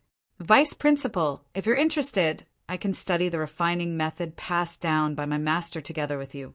There are some parts that I can't comprehend in a short time. Maybe I'll need your guidance, Du Xiaofu said. Good boy. Just say it directly if you want to benefit this old man. Don't beat around the bush. Are you worried about this old man's face? Zhuge Qiangbang looked at Du Xiaofu, his lifeless eyes rippling with light. He handed the kitchen knife back to Du Xiaofu and said, How could this old man not be interested in that kind of refining method? It's hard to get even with 10,000 gold. Since you want to take advantage of this old man, I won't hesitate to take advantage of you. Du Xiaofu smiled. This vice principal was much more easygoing than he remembered. But you've used up a lot of energy, so you should rest and recover first. It won't be too late to study the refining method then, Zhuge Qiangbang said to Du Xiaofu. Okay. Du Xiaofu nodded. He took out a jade slip and gave it to Zhuge Qiangbang before leaving the refining room. He had used up a lot of energy, so he had to rest and recover. The jade slip contained the refining experience and puppet refining experience that he had given to Pill King Yi Wuming. Pill King Yi Wuming had obtained the refining experience and puppet refining experience, but the secret soldier, Art, didn't have it. Of course, Du Xiaofu didn't dare to give the complete secret soldier art to Zhuge Qiangbang. After all, without his master's permission, Du Xiaofu didn't dare to spread his master's painstaking efforts everywhere. He only kept the most important part. However, although it was only a part of what the master had learned in his life, it was shocking enough for any talisman master. And it was undeniable that Du Xiaofu had his own thoughts when he gave a part of the secret soldier art to Zhuge Qiangbang. After Du Xiaofu left the valley, he saw Han Chao in the Weapon Institute. Junior Du, why is your face so pale? There are also bloodstains. Are you injured? Junior Du, I have a few healing pills here. They were given to me by the students of the Martial Arts Institute when they begged me to refine weapons. Quickly take them. Junior Du, quickly adjust your breathing. Don't delay your recovery. Junior Du, if you need anything, just tell me. Don't be shy. Facing Han Chai's endless words and care, Du Xiaofu couldn't refuse at all. Thinking that it would be inconvenient for him to adjust his breathing in the dormitory, he followed Han Chao's enthusiastic lead and found a separate courtyard in the vast and empty Weapon Institute. The courtyard was huge, and there were many rooms. Especially with the mountain streams and water around it, it was verdant like a landscape painting. The environment was intoxicating. After the enthusiastic Han Chao left, Du Xiaofu found a room in the courtyard and sat cross-legged to adjust his breathing. I'm a little dizzy, so I rode a little slowly. I only finished now. If you haven't slept yet, please rest early. I apologize again. Chapter 370. Huff. On the morning of the third day, Du Xiaofu spat out a mouthful of turbid qi. The aura around his body was retracted as he stopped his breathing exercises, his clear eyes flashing brightly. Junior brother Du, you've finally come out. Junior sister, Li Shui has been waiting for you for an entire day and night. Just as Du Xiaofu tidied up and left the courtyard, he saw an excited senior brother Han Chao in the Weapon Institute. Li Shui. Du Xiaofu's brows twitched. Thinking of that irresistible girl, he immediately felt uneasy. However, he quickly muttered in his heart, Why should I be afraid of that girl? I'm a man. Why should I be afraid of being teased by that girl? That's just too cowardly. With this thought, Du Xiaofu gave himself a lot of courage. It's junior sister Li Shui. She seems to have come to find you for something urgent. She's already been waiting for you in the side hall for an entire day and night." Han Chao looked at Du Xiaofu and smiled mysteriously. "Junior brother Du, do you and junior sister Li Shui have some kind of special relationship? I see that junior sister Li Shui is extremely anxious while waiting for you. Could it be that your relationship is not shallow and she admires you, or do you admire her? It's said that junior sister Li Shui has quite a few suitors among the students. If you succeed, you'll be bringing glory to our Weapon Institute. You must definitely grasp this opportunity well. Senior brother, I'd better go see what senior sister Li Shui is looking for me for." Du Xiaofu immediately extricated himself. However, he knew that once this senior brother Han Chao started talking, there would be no end to it. "Junior brother Du, slow down. I'm not done yet. That junior sister Li Shui is really not bad. However, if you two really do get together, you must be careful. I'm afraid that quite a few people will come looking for trouble with you." In the side hall of the Artifact Institute, Du Xiaofu saw a Li Shui who was sitting upright. Although she had changed her attire today, it was still as beautiful and hot as before. She wore tight shorts that just wrapped around her perky buttocks, revealing her slender and white long legs, and a gauze dress that accentuated her graceful figure. Her soft and supple waist, coupled with her firm and round perky buttocks, formed an exceptionally graceful and alluring arc. "Junior brother Du, where's Han Chao?" Upon seeing Du Xiaofu, Li Shui was the first to ask about Han Chao. "Senior brother Han Chao should be behind me," Du Xiaofu said. He was puzzled in his heart. Didn't Li Shui come to find him? Why did she ask about Han Chao first? "Good, quick, let's get out of here first." Hearing Du Xiaofu's words, Li Shui felt as if she had been pardoned. She immediately stood up, and her graceful and seductive body directly appeared in front of Du Xiaofu. Without any hesitation, she pulled Du Xiaofu's hand and immediately ran out of the door. "Senior sister Li Shui, why are you looking for me? Can you tell me first?" Before Du Xiaofu could react, he was involuntarily pulled out of the door by Li Shui. "Let's get out of here first in case Han Chao comes back." For some reason, Li Shui seemed to be extremely apprehensive of Han Chao. She pulled Du Xiaofu and ran away, afraid that Han Chao would chase after them. A moment later, after leaving the Talisman Institute, Li Shui stopped. She was panting slightly and her chest was slightly moving up and down, causing her originally exquisite curves to be even more perfect and alluring at this moment. At this moment, Du Xiaofu's gaze was involuntarily fixed on that alluring curve. We finally got rid of Han Chao. I listened to him for an entire day, and it was like he was chanting scriptures. My ears are about to grow calluses. It was too scary. Li Shui took a long, deep breath, as if she had just been pardoned, as if she had just escaped from some dangerous place. She looked sideways at Du Xiaofu and saw that Du Xiaofu's gaze was fixed on her aroused curves. She said, "You're still looking? You look pretty honest. I think you're just a little pervert. You only have the heart, but not the guts. Senior sister, you were the one who held my hand and refused to let go. How can you blame me?" Du Xiaofu looked at Li Shui and thought to himself, he was a man after all. This time, he could not be afraid of this woman. Otherwise, this woman would really think that he was easy to tease. What's wrong with holding hands? I let you take advantage of me for nothing.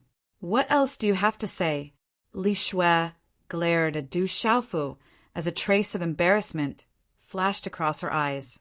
She discreetly let go of Du Xiaofu's hand. Is this considered taking advantage of you? Du Xiaofu smiled bitterly. This woman was the one who pulled him and ran outside. He really did not have the intention to take advantage of her.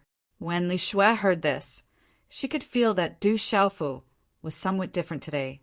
Her alluring curves were slightly straightened as she purposely stuck close to Du Xiaofu. Her eyes were slightly raised as her gaze was filled with a teasing light. Her red lips were slightly parted, as though she wanted to entice Du Xiaofu to kiss her.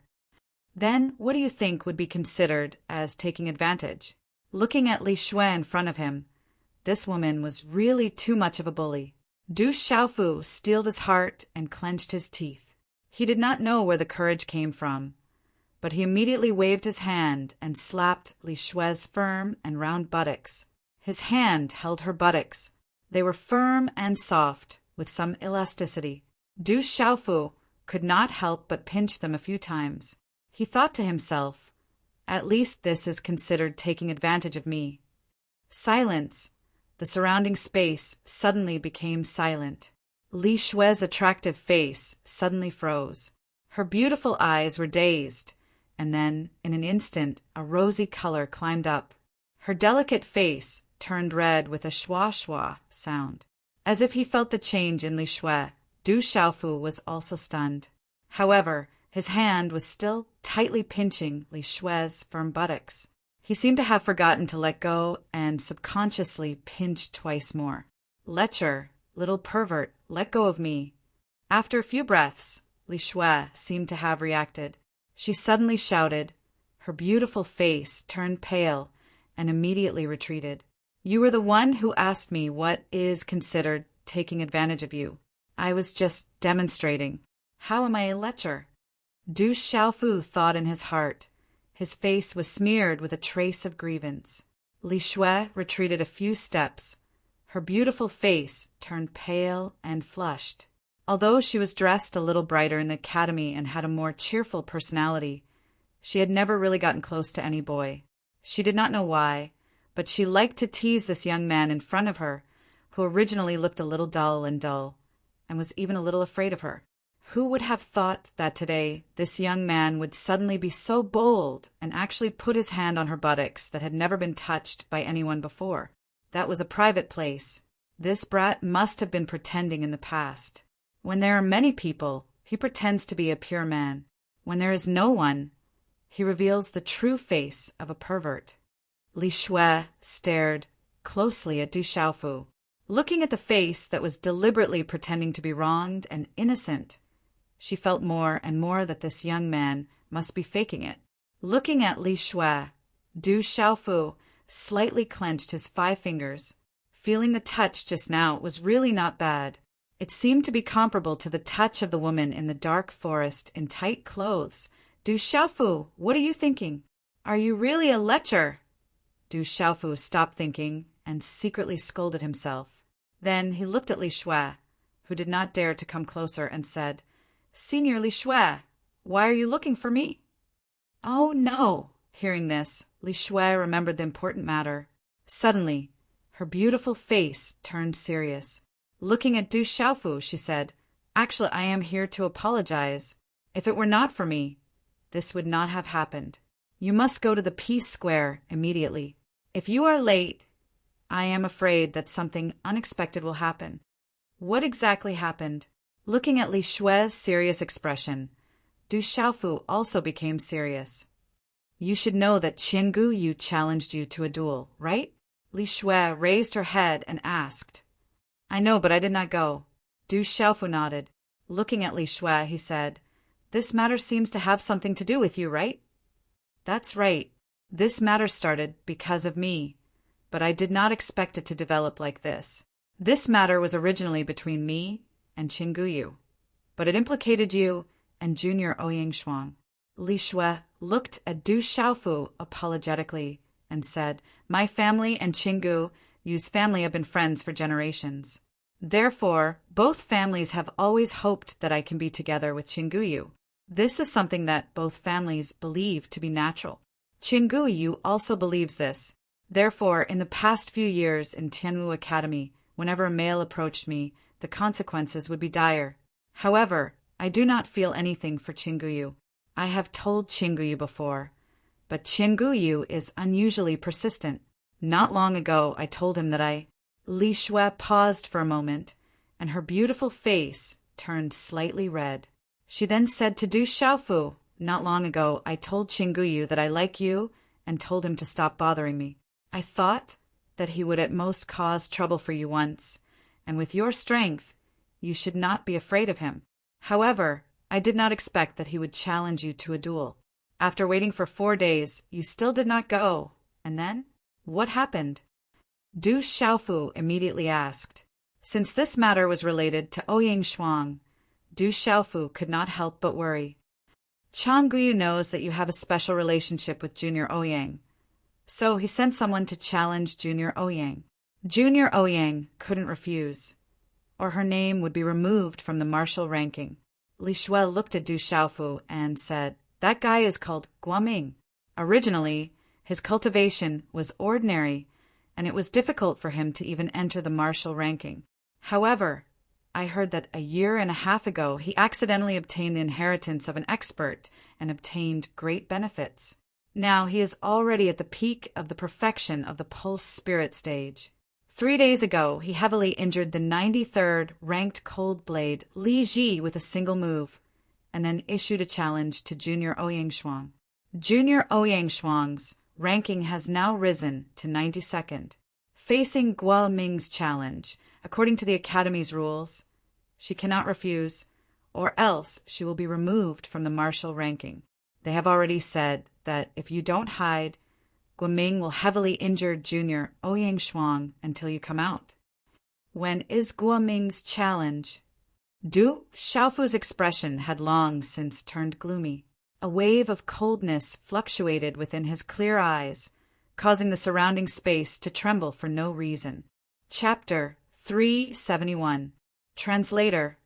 H2DH2 Mr. Just today, I already went to look for Chinguyu, but even I can't stop him now. His goal is to force you out, Li Shuai said apologetically. "Guoming, Chinguyu," Du Xiaofu muttered, a cold look on his face. The Peace Square was usually crowded, but recently it had grown even more. Because the Tianwu conference was approaching, many seniors had issued challenges to the martial ranking. Those ranked lower on the martial ranking were naturally the primary targets. However, the Academy had its own rules. After a student on the martial ranking accepted a challenge, they could refuse to accept another challenge for 2 days. However, after 2 days, they had to accept the challenge unconditionally. Otherwise, their name would be removed from the martial ranking, and the benefits of being on the martial ranking would be lost. The Peace Square was still crowded with spectators today. Bang, bang, bang, in the center of the square, a lithe figure and a gray-robed figure were clashing non-stop. Sword shadow shot out. Saber light cut through the air, and muffled sounds of energy constantly rang out. I wonder if Ouyang Shuang can do anything to Guoming. I'm afraid it will be a little difficult. I heard that Guoming obtained an expert's inheritance, and his strength has skyrocketed. He didn't show much before, but recently he's become a legend. Guoming is from Chinguyu. This time he attacked Ouyang Shuang and even threatened to deal a heavy blow if Du Xiaofu doesn't come out. It's a pity that Du Xiaofu hasn't come out yet. Looks like if Guoming wins this time, he won't go easy on Ouyang Shuang. Guoming has always been a vicious and merciless person. Discussions broke out all around the Peace Square, and everyone's eyes were fixed on the fight between the man and woman in the square. In a corner of the square, a dozen or so youths arrived. Their auras were faintly discernible, and they seemed extremely powerful. In the lead, a tall and burly youth stood quietly. His expression was calm, and there was a hint of coldness in his eyes. "Junior Ouyang, it's a pity you're still not strong enough." In the square, a yellow-robed youth flashed like lightning, instantly arriving in front of the lithe figure in front of him. His indifferent eyes glanced at the lithe woman in front of him.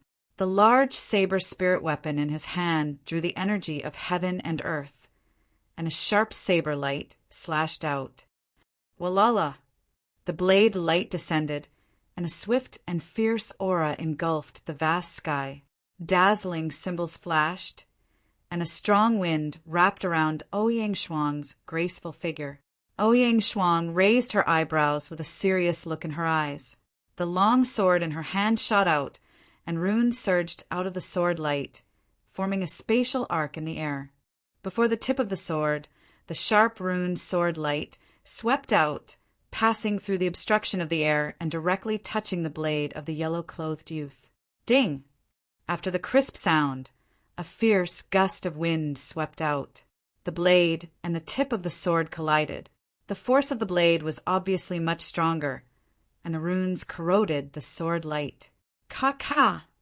Under the pressure of the powerful energy, the sword in Ouyang Shuang's hand was immediately pressed into a terrifying arc, as if it would shatter at any moment. Many people in the square broke out in cold sweat for Ouyang Shuang. Ouyang Shuang seems to be unable to contend against Guoming. Guoming's strength is truly astonishing. Many senior students gasped in surprise. Guoming had been silent in the academy for more than 3 years, but he had suddenly risen up.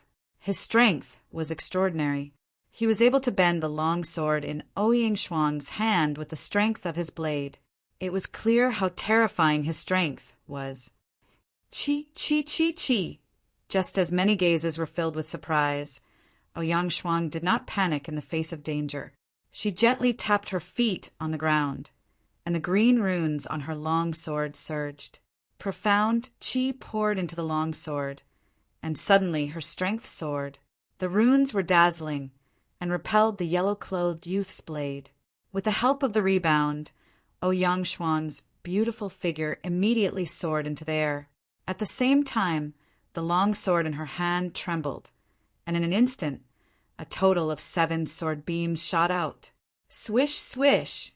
The 7 rays of sword light faintly contained a peculiar ripple that was accompanied by a powerful pressure. Immediately after, 7 sword lights gathered in front of Ouyang Shuang and swooped down from the sky. The 7 sword lights were pointed directly at the yellow-robed young man. The 7 sword lights seemed to be able to tear apart space. The runic sword lights brought along 7 arc-shaped fluctuations in the air as they descended from the sky, instantly enveloping the yellow-robed young man. Good, as expected of Ouyang Shuang. Ranked 92nd on the martial ranking.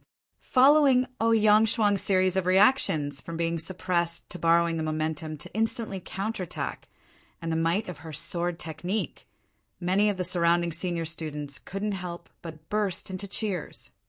Humph, your reaction is not bad. You're not weak, but your cultivation is a little lacking. Facing the 7 sword beams that Ouyang Shuang sent down from the sky, the yellow-clothed youth let out a muffled groan from his throat. Instead of retreating, his figure advanced, and an earth-shattering aura swept across the square. On the large saber spirit artifact in his hand, a terrifying profound chi surged and erupted. Waves of profound chi accompanied by runes wrapped around the large saber spirit artifact. The saber beam swept out, and the 7 saber beams instantly swept across the sky, resisting the 7 sword beams. The sword beams and saber beams confronted each other, and after a moment of stalemate, they dissipated in the air at the same time, and the energy swept across the sky and spread out. Swish, swish! At the same time that the 7 sword beams were shattered, Ouyang Shuang's beautiful figure gently tapped on the air, drawing an alluring arc in the air. As if she was already prepared, her long sword once again slashed down, and an energy sword beam shot out again, directly sweeping towards the yellow-clothed youth like lightning. Let's end this quickly. The yellow-clothed youth's eyes were filled with a sneer, and a terrifying and crazy aura once again erupted from the large saber in his hand. That crazy and terrifying aura shocked the surrounding students. It turned out that Guoming's cultivation had actually reached such a powerful level. The large saber spirit artifact broke through the air and directly landed on Ouyang Shuang's sword beam with a terrifying and crazy aura. Boom! The two collided, and a dazzling energy exploded with a thunderous, muffled sound. The energy force frantically swept and rippled into the distance. Chi! Amidst the energy ripples, the yellow-clothed youth's figure broke through the air and instantly shot towards Ouyang Shuang. A sharp gale swept out, causing the air to automatically separate and ripple backwards. His speed was as fast as lightning. Ouyang Shuang's expression changed greatly, and her eyebrows knitted tightly. Her feet tapped on the air, and her body flew back dozens of meters like a swallow. However, in the end, her speed was still slightly slower than her opponent's. The yellow-clothed youth appeared, and a palm print had already been condensed and slapped out. It was almost in a barbaric manner, and under Yang Shuang's rapid evasion, it still directly hit Yang Shuang's shoulder. Boom! The palm landed, and a low, muffled sound rang out. Yang Shuang fell backwards, and her feet finally landed on the plaza. Crack, crack! Cracks immediately spread out from the place where Yang Shuang's feet landed. She took 7 steps back, and the bluestone floor where her feet landed shattered. Poochie! When Yang Shuang stabilized her delicate body, she spat out a mouthful of dark red blood, and her face was pale. Yang Shuang raised her head to look at the yellow-clothed youth, who had also suddenly landed on the ground. In terms of cultivation level, Guoming was already at the peak of the perfect pulse spirit stage, and was probably only a step away from the martial marquis stage. The difference in cultivation level was too great, and it was difficult for her to cross it. Junior, Yang Shuang, you're not my match. The yellow-clothed youth slowly walked towards Yang Shuang. The large saber in his hand was suffused with a sharp blade light, and his eyes were cold and arrogant. Although he had entered Tianwu Academy in the past 3 years, and his talent was extraordinary, he was not dazzling in Tianwu Academy, where geniuses gathered. He was not even able to enter the martial ranking. Everything had changed after he had obtained that expert's inheritance. His strength had skyrocketed. He had long since decided that he would step on the martial ranking to reach the position he wanted. The Tianwu Assembly was the best opportunity for him to make a name for himself in the empire. That's right, I'm not your match. You've won and I've lost. From now on, the 92nd place on the martial ranking is yours. Yang Shuang wiped the blood from the corner of her mouth as she watched the yellow-clothed youth walk towards her. She then turned around and left. The yellow-clothed young man was stunned as he watched Yang Shuang leave. It seemed that he did not expect that Yang Shuang would actually admit defeat. She did not even activate her pulse spirit before giving up the fight. This seemed to be different from what he had imagined. Junior, Yang Shuang, there's no need to be in such a hurry. I heard that your scarlet sky, 2-headed leopard pulse spirit is extraordinary. Why don't you let me see it? The yellow-clothed youth was stunned for a moment. He watched as Yang Shuang's beautiful figure was about to leave the stage. A cold glint flashed across his eyes, and his figure immediately rushed towards Yang Shuang. He did not plan to give up so easily. How could he go back on his words so easily? If Du Xiaofu did not come out, then he would not be courteous today. Chi-la-la. The yellow-clothed youth's figure flashed and appeared behind Yang Shuang in an instant. He moved his hand, and a sharp blade light shot out from the spiritual weapon broadsword in his hand. Suddenly, it slashed towards Yang Shuang's back. The sharp blade light swept through the air, and energy was released to seal and solidify the space. Yang Shuang did not expect Guoming to attack her from behind after she had admitted defeat. This was clearly against the Academy's rules. In a split second, it was already too late for Shi to defend or dodge. As the sharp blade light slashed down, Yang Shuang even felt a burning sensation from her back. Her beautiful face suddenly turned pale. Sneak attack from behind. Who do you think you are? Suddenly, an indifferent and cold voice rang out from the plaza, and a purple-robed figure strangely appeared behind Yang Shuang. Chapter 372. When this cold and indifferent voice entered her ears, Yang Shuang's grave and pale face instantly heaved a sigh of relief. Swish! In that split second, under the attentive gazes of the crowd, a purple-robed voice instantly appeared behind Yang Shuang. Faced with Guoming's swift and fierce blade flash that had already swept towards Yang Shuang's back, the latter gently waved his long sleeves, causing a gust of wind to sweep out. In that instant, the purple-robed figure's hand, wrapped in golden talisman patterns, directly reached out from within his long sleeves. All of this happened at a speed that was dazzling to the eyes, and it was like a ghost. The palm that was covered in golden talisman markings directly grabbed onto Guoming's blade light, and in practically an instant, that fierce blade light was directly destroyed as easily as dry weeds. Crack, crack! At this moment, the purple-robed figure took a step forward, leaving behind afterimages. His terrifying speed was like a flash of light. In the blink of an eye, he had rapidly closed in on Guoming. His forefinger and middle fingers separated. Wrapped in a golden glow, he tightly clamped the tip of the large blade spiritual artifact. Guoming's expression changed greatly. Profound qi surged, wanting to pull out the large blade spirit weapon. However, to his surprise, his large blade spirit weapon was clamped between the other party's fingers. It was as steady as a boulder, completely unshakable. Who is this? How can he be so strong? In that instant, seriousness and shock surfaced on Guoming's face. For some unknown reason, a chill abruptly gushed out from his skin, while unease suddenly gushed out from his soul. Crack, crack, crack, crack. The purple-robed figure's gaze was gloomy.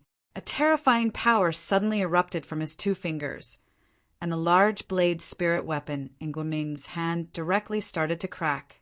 Crack, crack, crack. An extraordinarily valuable, large blade spirit weapon immediately shattered into pieces under the shocked gazes of the crowd, crushed by the purple-robed figure with just two fingers.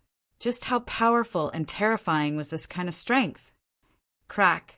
The spiritual weapon broadsword was directly shattered, but the purple-robed figure did not stop at all. Guoming violently spat out a mouthful of blood because the spiritual weapon broadsword was shattered. Just as he was about to explosively retreat, he discovered that the purple-robed figure had already appeared in front of him like a ghost. His eyes revealed a resolute face. His clear eyes flickered with a chilling light, swift and intimidating, causing one's hair to stand on end. The purple-robed figure raised his head, revealing Du Xiaofu's currently cold and indifferent face. His right hand directly grabbed Guoming's right hand, which had been holding the blade at an unbelievable speed. Golden talisman secret engravings erupted, after which an enormous force gushed out from his hand and violently pulled. Gotcha! Under the astonished and astounded gazes of everyone present, Guoming's right arm was instantly torn off from his shoulder, causing a bloody mist to spray out and spray onto the square. Ah! A miserable wail immediately came out of Guoming's mouth. In an instant, his face twitched in intense pain. Bang! However, this was not the end of the matter. On Du Xiaofu's indifferent face, a chilling light flickered in his eyes. His left hand was tightly clenched into a fist. Golden talisman secret engravings wrapped around his left hand, and an enormous amount of energy was mixed with it as it ruthlessly smashed towards Guoming's lower abdomen. Boom! Wherever the fist passed, the air would explode endlessly. In the end, under the horrified gazes of the surrounding Tianwu Academy students, the fist solidly smashed into Guoming's lower abdomen.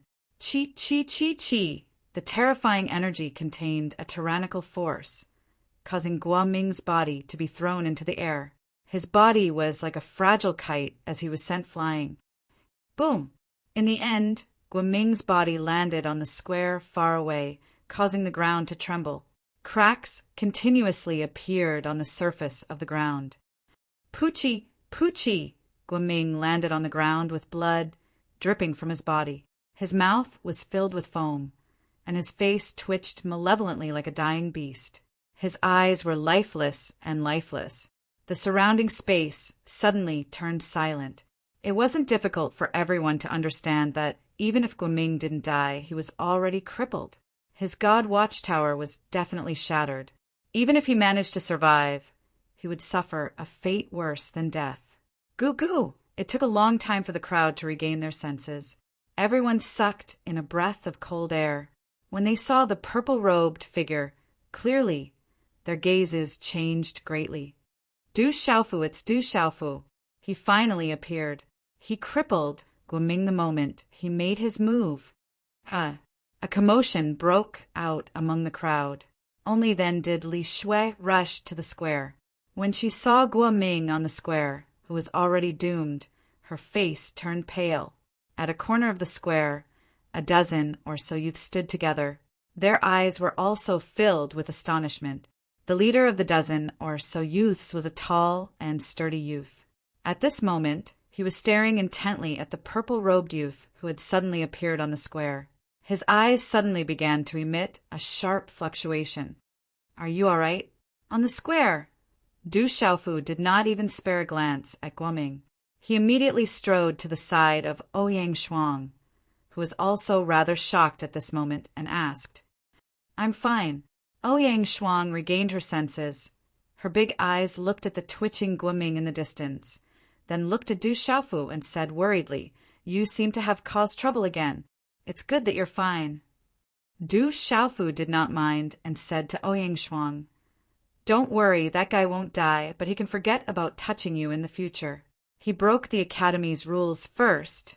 I crippled him, and the Academy has nothing to say. Junior Ouyang, are you all right? It's all my fault for causing trouble. I didn't expect to implicate you guys. I'm really sorry." Li Shui hurriedly jumped to the square and arrived beside Ouyang Shuang. Seeing that Ouyang Shuang seemed to be fine, she heaved a sigh of relief. "Don't worry, I'm fine. This matter can't be entirely your fault." Ouyang Shuang smiled, not intending to blame Li Shui. "You guys can leave. I still have things to take care of." Looking at Ouyang Shuang and Li Shui, Du Xiaofu indicated for them to leave first. "Then you be careful." Ouyang Shuang nodded, as if she knew what Du Xiaofu wanted to do, and then Li Shui left with small steps. As he watched the two girls leave, Du Xiaofu's gaze swept across the plaza. Suddenly, his purple robe fluttered as he shouted, "Who is Chinguyu?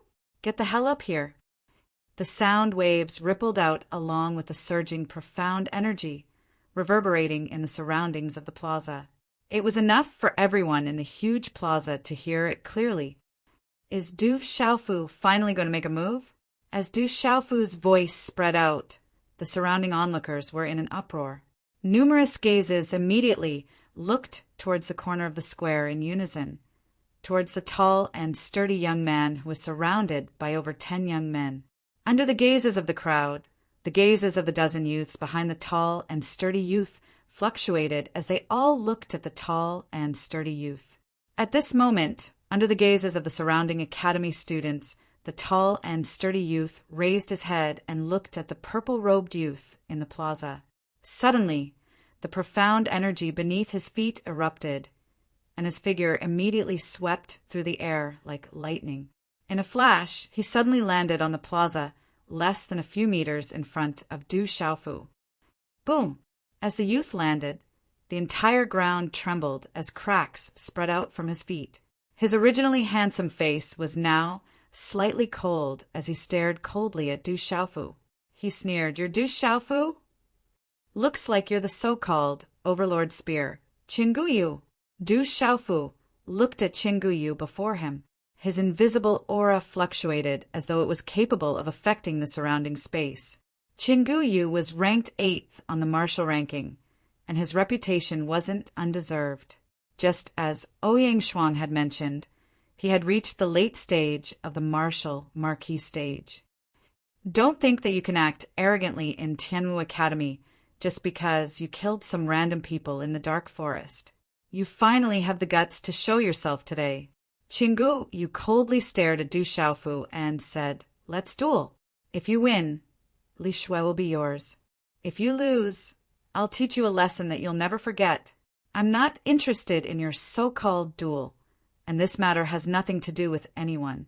Do you think that I have to show up just because you want a duel? Who do you think you are? You think too highly of yourself." Du Xiaofu coldly replied.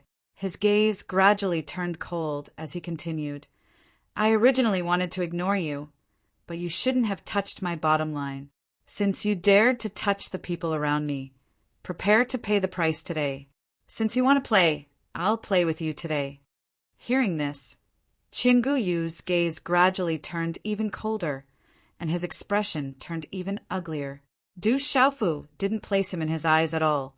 His arrogant expression and sinister gaze were like that of a venomous snake, and his aura slowly fluctuated.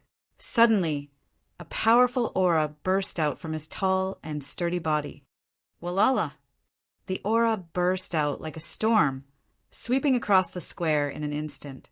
Dust and gravel were swept away, and the shockwave was like a dragon soaring into the sky with a domineering aura. Du Xiaofu, you'll pay the price for your words.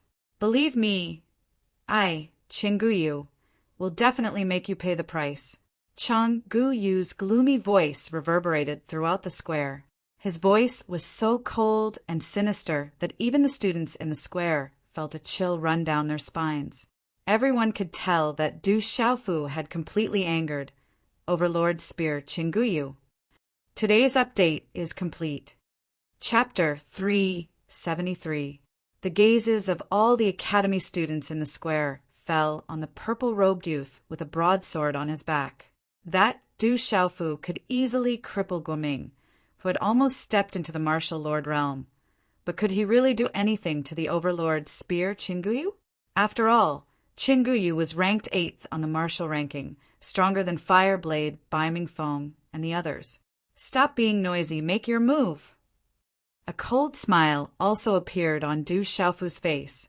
He took a small step forward, his purple robes fluttering slightly. Waves of faint, golden, profound energy rippled where his feet touched the ground, and cracks quietly spread out on the limestone floor of the square. Without question, Du Xiaofu was also angry. Everyone had a reverse scale and a bottom line, and Du Xiaofu's bottom line and reverse scale were the people by his side. Whoever dared to touch the people by his side or have any ideas about them was touching Du Xiaofu's bottom line, touching Du Xiaofu's reverse scale. Guoming wanted to touch Ouyang Shuang today, and Du Xiaofu knew that all of this was the doing of this overlord Spear Qingguyu before him. He did not intend to be polite in his heart. Originally, there was nothing to gain, so he did not want to bother with this person. But now that this Qingguyu dared to touch the people by his side, he could not ignore this person. At this moment, sensing the aura rippling from Du Xiaofu's body, many of the surrounding students were moved. That guy really was, as the rumors said, his cultivation level was not high, but his strength was terrifying. You do have some strength. Qingguyu was a little surprised when he felt Du Xiaofu's aura. No wonder this Du Xiaofu could cripple Guoming so easily and also catch Li Shuai's eye. But today, in front of all the students, he had to let everyone know that no matter how much a new student jumped around, how could he be a match for him? His gaze was gloomy as he looked at Du Xiaofu. The ancient jade handprint began to condense, and waves of yellow light, profound qi, surged out from his body. In an instant, it fluctuated in the surrounding space, causing the surrounding ground to tremble slightly. Boom! In just a short time, a faint yellow light enveloped Qingguyu's body like a flowing yellow liquid. The yellow light continued to overflow, and it was extremely mysterious. Great Earth Shield, Qingguyu's ultimate defensive technique. It's specifically used to defend against opponents with great brute strength. It seems like Qinggu knows Du Xiaofu very well. That's why he set up the Great Earth Shield right off the bat. On the edge of the square, Li Shuai was staring at the ancient jade. She then turned to Ouyang Shuang and asked, "Ouyang, what do you think? Can that little boy resist the ancient jade?" Ouyang Shuang's big eyes moved slightly, and she frowned slightly. "I don't know either. I don't know what level he's at now. The defense seems to be pretty good." Du Xiaofu's eyes moved slightly as he looked at the faint yellow, profound energy barrier around Qingguyu's body. The 8th on the martial ranking was indeed worthy of his reputation. However, Du Xiaofu had never had any misgivings when it came to defense. The faint, golden, profound energy around his body rippled and stretched out, and one could faintly notice golden talisman markings spreading out from his exposed skin. "Little boy, make your move." Otherwise, people will say that I'm bullying a new student." Qiangu Yu sneered. Judging from Du Xiaofu's aura, he could tell that Du Xiaofu was only at the pulse spirit realm. And not only that, he wasn't very strong. It seemed that his strength was exaggerated. No matter how strong he was, how strong could a mere pulse spirit stage practitioner be? Luck probably played a significant role in his reputation. This only proved that he was a lucky brat. But this time in front of Chinguyu, his luck was destined to end. "It's already shameless of you to challenge me to a duel at your age. Why do you have to make it sound so noble?" "Of course, I'll fulfill your wish today." Du Xiaofu's lips curved into a cold smile. He looked at Qianguyu and said, "Since you're the one who wants to duel with me, I'll let you make the first move. I'll let you be even more shameless." Qianguyu is a senior, and he's much older. He has the advantage. In that case, Qianguyu seems to be a little shameless. As Du Xiaofu's words fell, there was no lack of students around the square who were gossiping.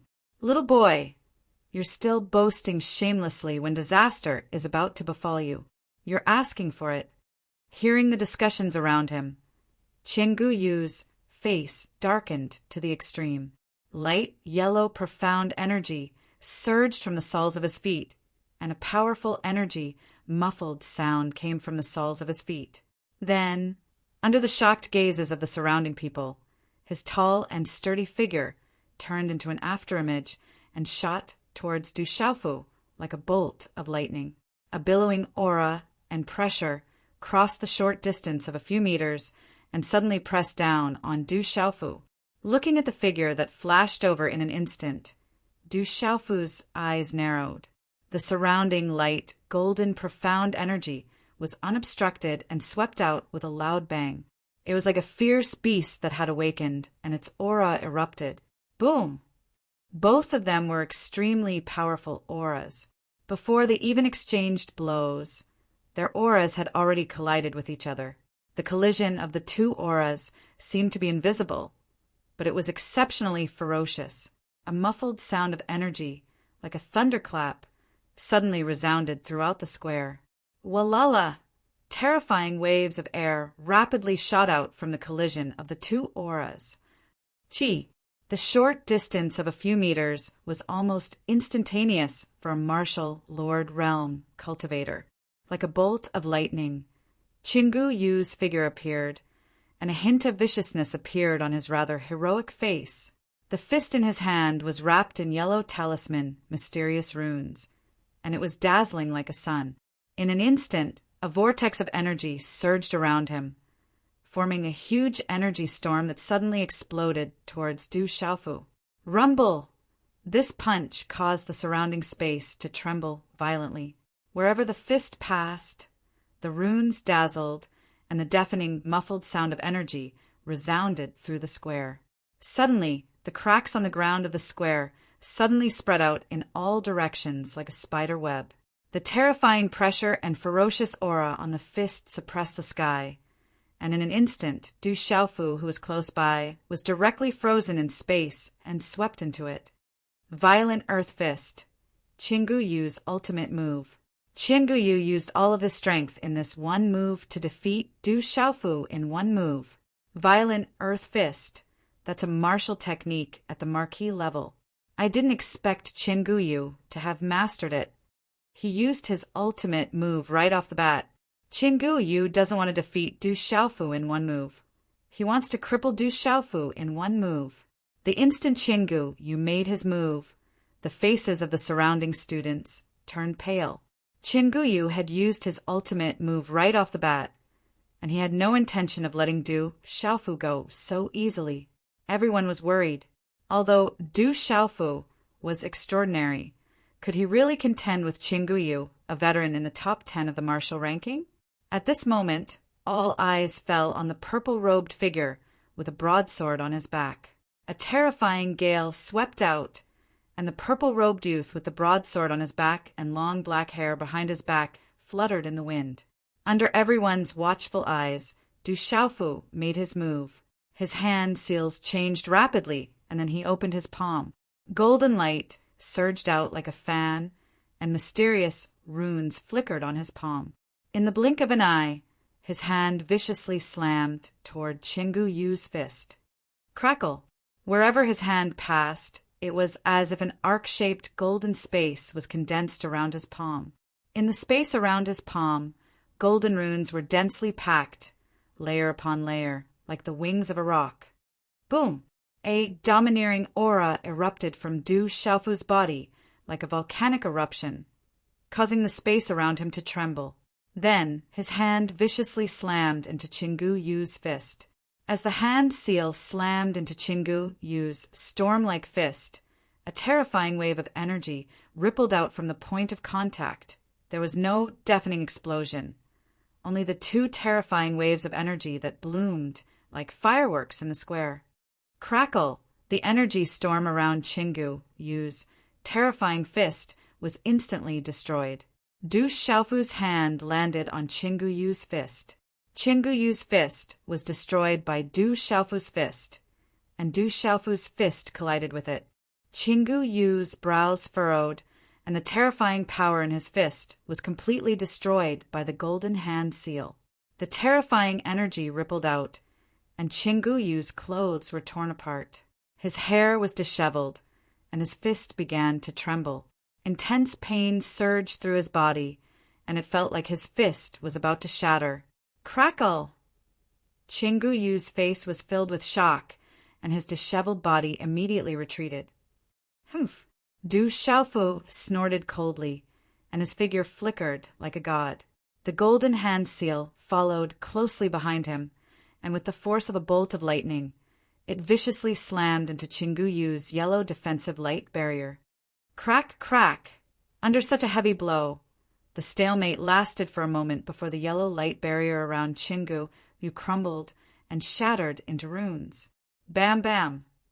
Chingu Yu was also pushed back by a powerful force, and it took him a dozen steps to disperse the terrifying force. Wherever his feet passed, the ground was pulverized. When Chingu Yu stabilized his body, his hair was disheveled, his face was pale, and a trace of blood was seeping out from the corner of his mouth. In just one move, not only did Chingu Yu fail to defeat Du Xiaofu, but he was also injured by Du Xiaofu, and even his defense was destroyed. The square was silent, and only the aftermath of the energy ripples were still spreading. Everyone was dumbfounded, and they couldn't believe what they had just seen. Chapter 374. He's so strong! Li Shui's jaw dropped.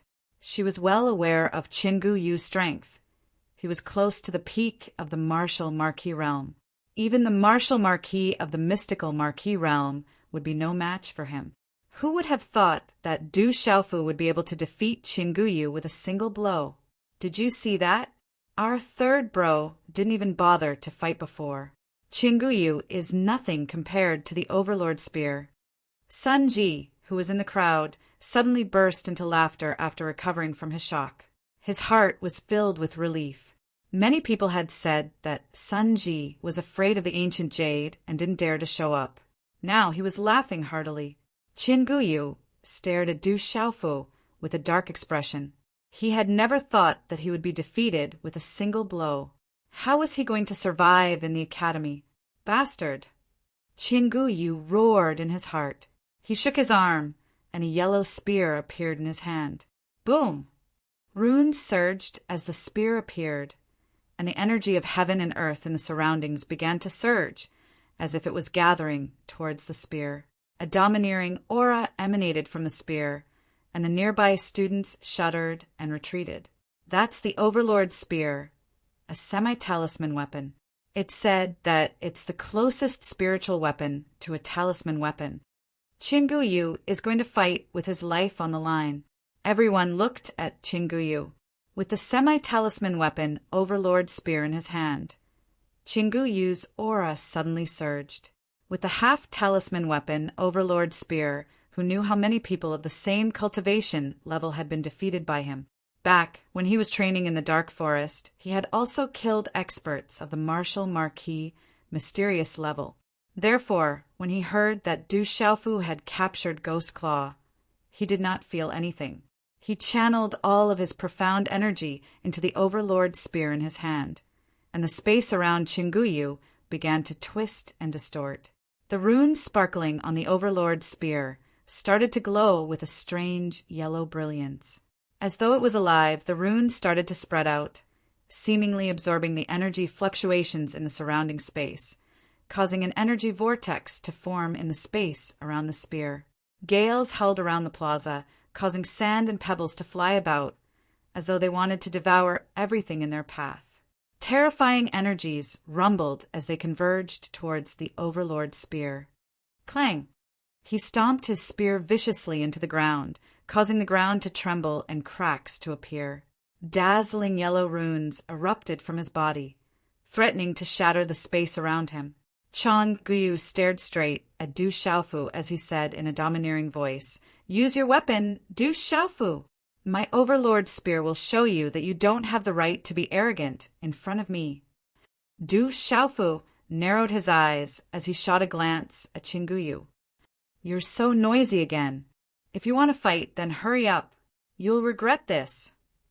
Chingu-yu's body trembled as he brandished his Overlord spear.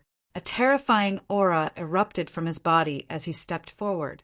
A dazzling and domineering spear projection erupted from his body as he roared, "Overlord spear!" As Chang-Guyu's voice trailed off, the energy vortex around the Overlord spear abruptly faltered, and the ground in the plaza was reduced to dust right before everyone's astonished eyes. Immediately thereafter, a vast expanse of spear projections surged through the air with ferocious power. Whoosh whoosh! The spear projection was as fast as lightning, and the yellow brilliance on the tip of the spear erupted like a torrential flood.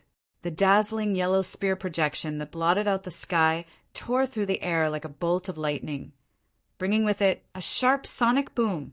The entire plaza trembled violently as the spear projection passed through it, and long cracks spread across the plaza like a river. What a powerful Overlord spear! Chinguyu! The Overlord spear seems to be a marquee, rank, mystery, realm martial skill. The surrounding students' expressions turned grave as they sensed Chingu use strength. The Overlord spear was a half-practitioner weapon, and it was a marquee, rank, mystery, realm martial skill. Furthermore, Chingu himself was extraordinary. Even a marquee, rank, mystery, realm martial skill would be killed by this spear. Whoosh, whoosh! The spear projection swept through the air, and energy rippled as it shot toward Du Xiaofu. It tore through the air like a bomb, and the sound of sonic booms rang out endlessly. Du Xiaofu's eyes twitched as he was engulfed by the domineering spear light. As the target of the attack, he could clearly feel the terrifying attack. No wonder he was ranked 8th on the martial ranking. Such strength was definitely extraordinary. Roar! Just as Chingu-yu's spear was about to reach him, Du Xiaofu also made his move. A kitchen knife appeared in his hand, and golden, profound qi poured into it. Immediately, resplendent green and red runes gushed out from the kitchen knife, faintly accompanied by the roar of a flood dragon. Looking at the spear projection that was already in front of him, Du Xiaofu's face revealed a sneer, and the kitchen knife immediately slashed at the spear projection. Roar, roar! As the knife slashed out, the space suddenly fluctuated, and green and red runes filled the sky. Suddenly, a huge, profound cloud scarlet flood dragon phantom swept through the air. The profound cloud scarlet flood dragon roared, and light overflowed, causing the surrounding space to surge like waves. The ripples spread out, and the aura was like the king of all beasts, causing the surrounding space to tremble. In a short instant, the profound cloud scarlet flood dragon's phantom directly engulfed the former spear light, and the two collided in midair. A muffled sound like thunder resounded, and a terrifying force swept out, causing the space to tremble violently. Rumble! Under the terrifying power, the surge was terrifying. With such a terrifying energy pressure, the air in the surrounding space of the square was also crushed and scattered, forming a vacuum. Then, under everyone's shocked gazes, The huge, profound cloud, scarlet, flood dragon phantom, destroyed the spear projection and directly coiled around Chinguyu's overlord spear. Runes burst out, suppressing the sky. Chinguyu wanted to withdraw, but the overlord's spear in his hand was entangled by the flood dragon and could not be moved. Swish! Then Du Xiaofu's figure appeared in Chinguyu's eyes, and the kitchen knife in his hand directly slashed down. The blade projection expanded in his eyes and fiercely slashed horizontally at the overlord's spear. The blade projection fell with unparalleled dominance, and like a cannonball, it caused sparks to flash and runes to dazzle and soar into the sky. Crack, crack! Under the huge force, the spear trembled and then was directly cut in half. The half-talisman weapon, Overlord Spear, was actually cut in half by Du Xiaofu's brute force. The kitchen knife cut the spear, and lightning flashed all the way. Puchi! The Overlord's spear shattered, and Chinguyu's eyes were filled with shock and fear, and he coughed up a large mouthful of blood. And at the same time that the Overlord's spear was cut in half, Du Xiaofu's figure flickered unpredictably, and even as Chinguyu was pushed back, he still managed to close in on Chinguyu. Oscillating fist. Golden light flashed in Du Xiaofu's eyes, and suddenly a cold light flashed in his eyes. At the same time, the 5 fingers of his left hand suddenly clenched into a fist, and a powerful burst of energy erupted. Golden runes quickly gathered on his fist, and in the blink of an eye, he viciously slammed it into Chinguyu's chest. Bang, bang, bang.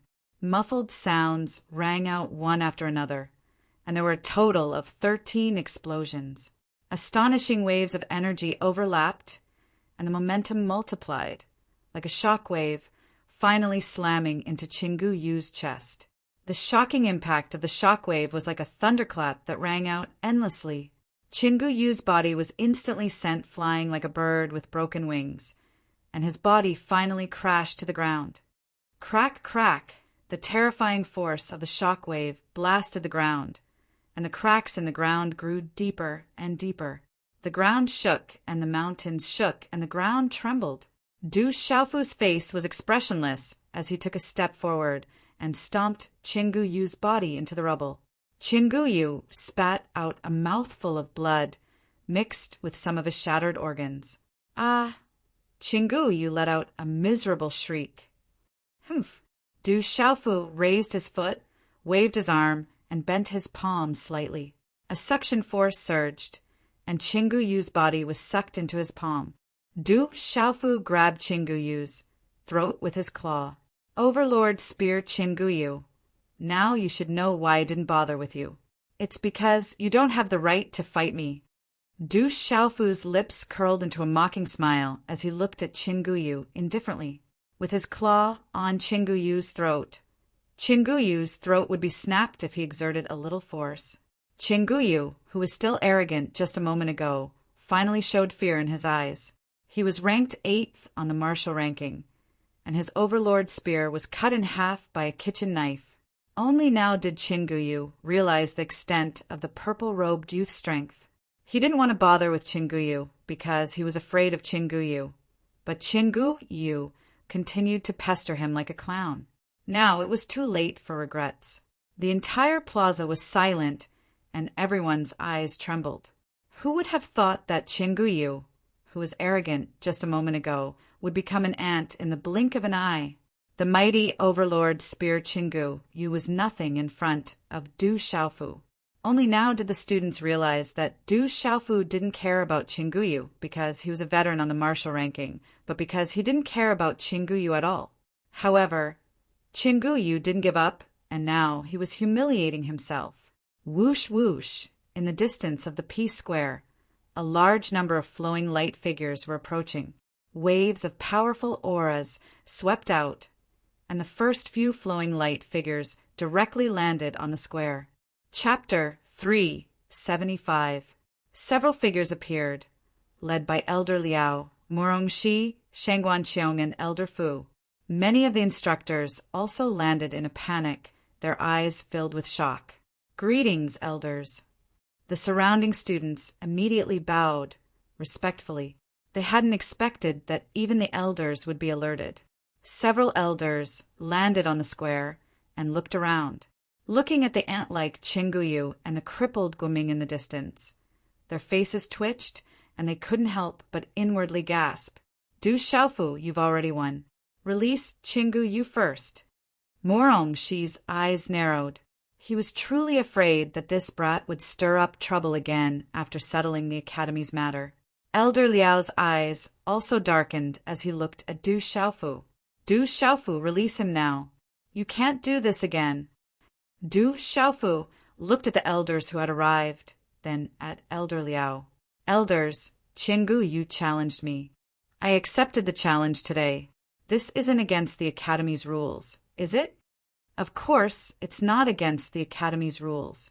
However, if you intentionally take someone's life, then it's against the rules, Elder Liao said. I know the Academy's rules. Of course, I won't take his life. Du Xiaofu looked at Elder Liao with a cold smile. He then looked at Chinguyu and said, I originally wanted to ignore you, but you shouldn't have touched the people around me. The Academy forbids killing, so I'll spare your life today. However, you've crossed my bottom line, so you must pay the price.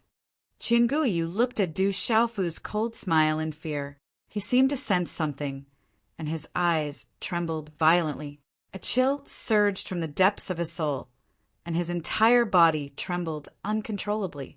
Du Xiaofu, what are you trying to do? Stop! Sensing that Du Xiaofu was about to make a move, Elder Liao roared and stomped his foot on the ground. Then he pounced on Du Xiaofu. Du Xiaofu grabbed Chinguyu's neck with his right hand and punched Chinguyu's abdomen with his left hand before hurling Chinguyu's body toward Elder Liao. Chi la la! Elder Liao's expression changed drastically. He stretched out his hand and grabbed Chinguyu with a gentle force. Then he landed on the square.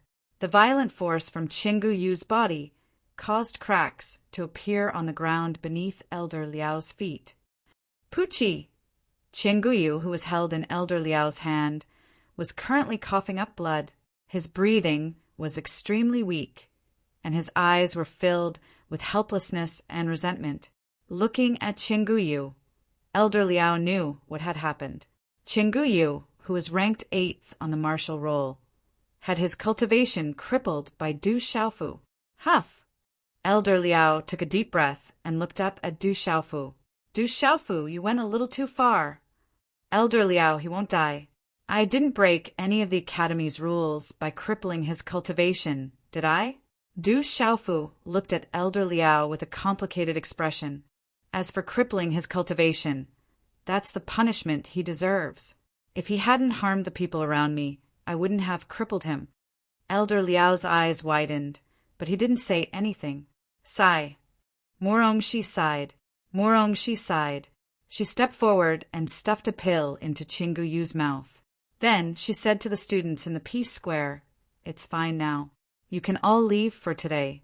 Hearing the elder's words, the students could only leave in shock. They didn't even have time to turn around and look at the purple-robed youth with a broadsword on his back. That figure was extremely fierce, especially when the kitchen knife fell. It was like a kitchen knife cutting a spear. It was like lightning and fire. Du Xiaofu, you should leave too. Wait for me at my place later. I have something to tell you. Morong, she transmitted her voice to Du Xiaofu's ear. No one else could hear it. Du Xiaofu's eyes widened. He then signaled Ouyang Shuang and Li Shui to leave. You two go first. I'll leave later. Li Shui looked at Du Xiaofu and Ouyang Shuang with a bitter smile. I'm sorry. I was a little too heavy-handed. Du Xiaofu looked at Li Shui apologetically. He was afraid that Li Shui had something to do with Chinguyu's destruction. When the time came, there would definitely be a rift between the family behind Chinguyu and Li Shui's family. If there was a serious conflict, Li Shui would naturally be in trouble. You can't be blamed for this. He brought it on himself. I tried to persuade him, but he didn't listen. Li Shui smiled bitterly. She had mixed feelings. Although she didn't have any feelings for Changguyu, and was annoyed by his actions. She knew that Changuyu cared for her a lot. She didn't expect things to turn out this way, and it wasn't what she wanted. Du Xiaofu didn't say anything else. He nodded slightly and left the peace square with Ouyang Shuang. You were too heavy-handed. I'm afraid it will bring you trouble.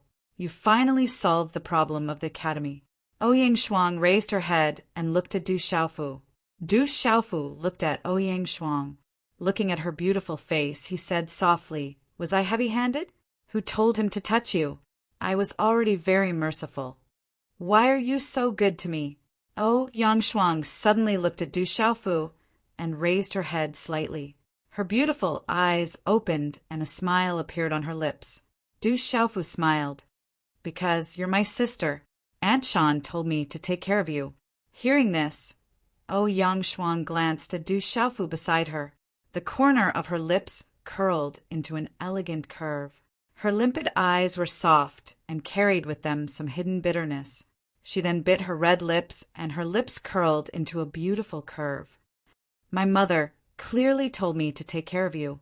I am your sister, who asked you to take care of me. Is that so? It's all the same. Du Xiaofu chuckled. Third brother, wait for us. At this moment, the voices of Sun Ji, Zhang Wei, and Wu Qingfeng could be heard. The three of them hurriedly ran towards Du Xiaofu. Third brother, you're too awesome. Looking at Du Xiaofu, Sun Ji and the other two exclaimed. They were still shocked by the battle in the square. Du Xiaofu smiled indifferently. After that, the five of them left, laughing and chatting.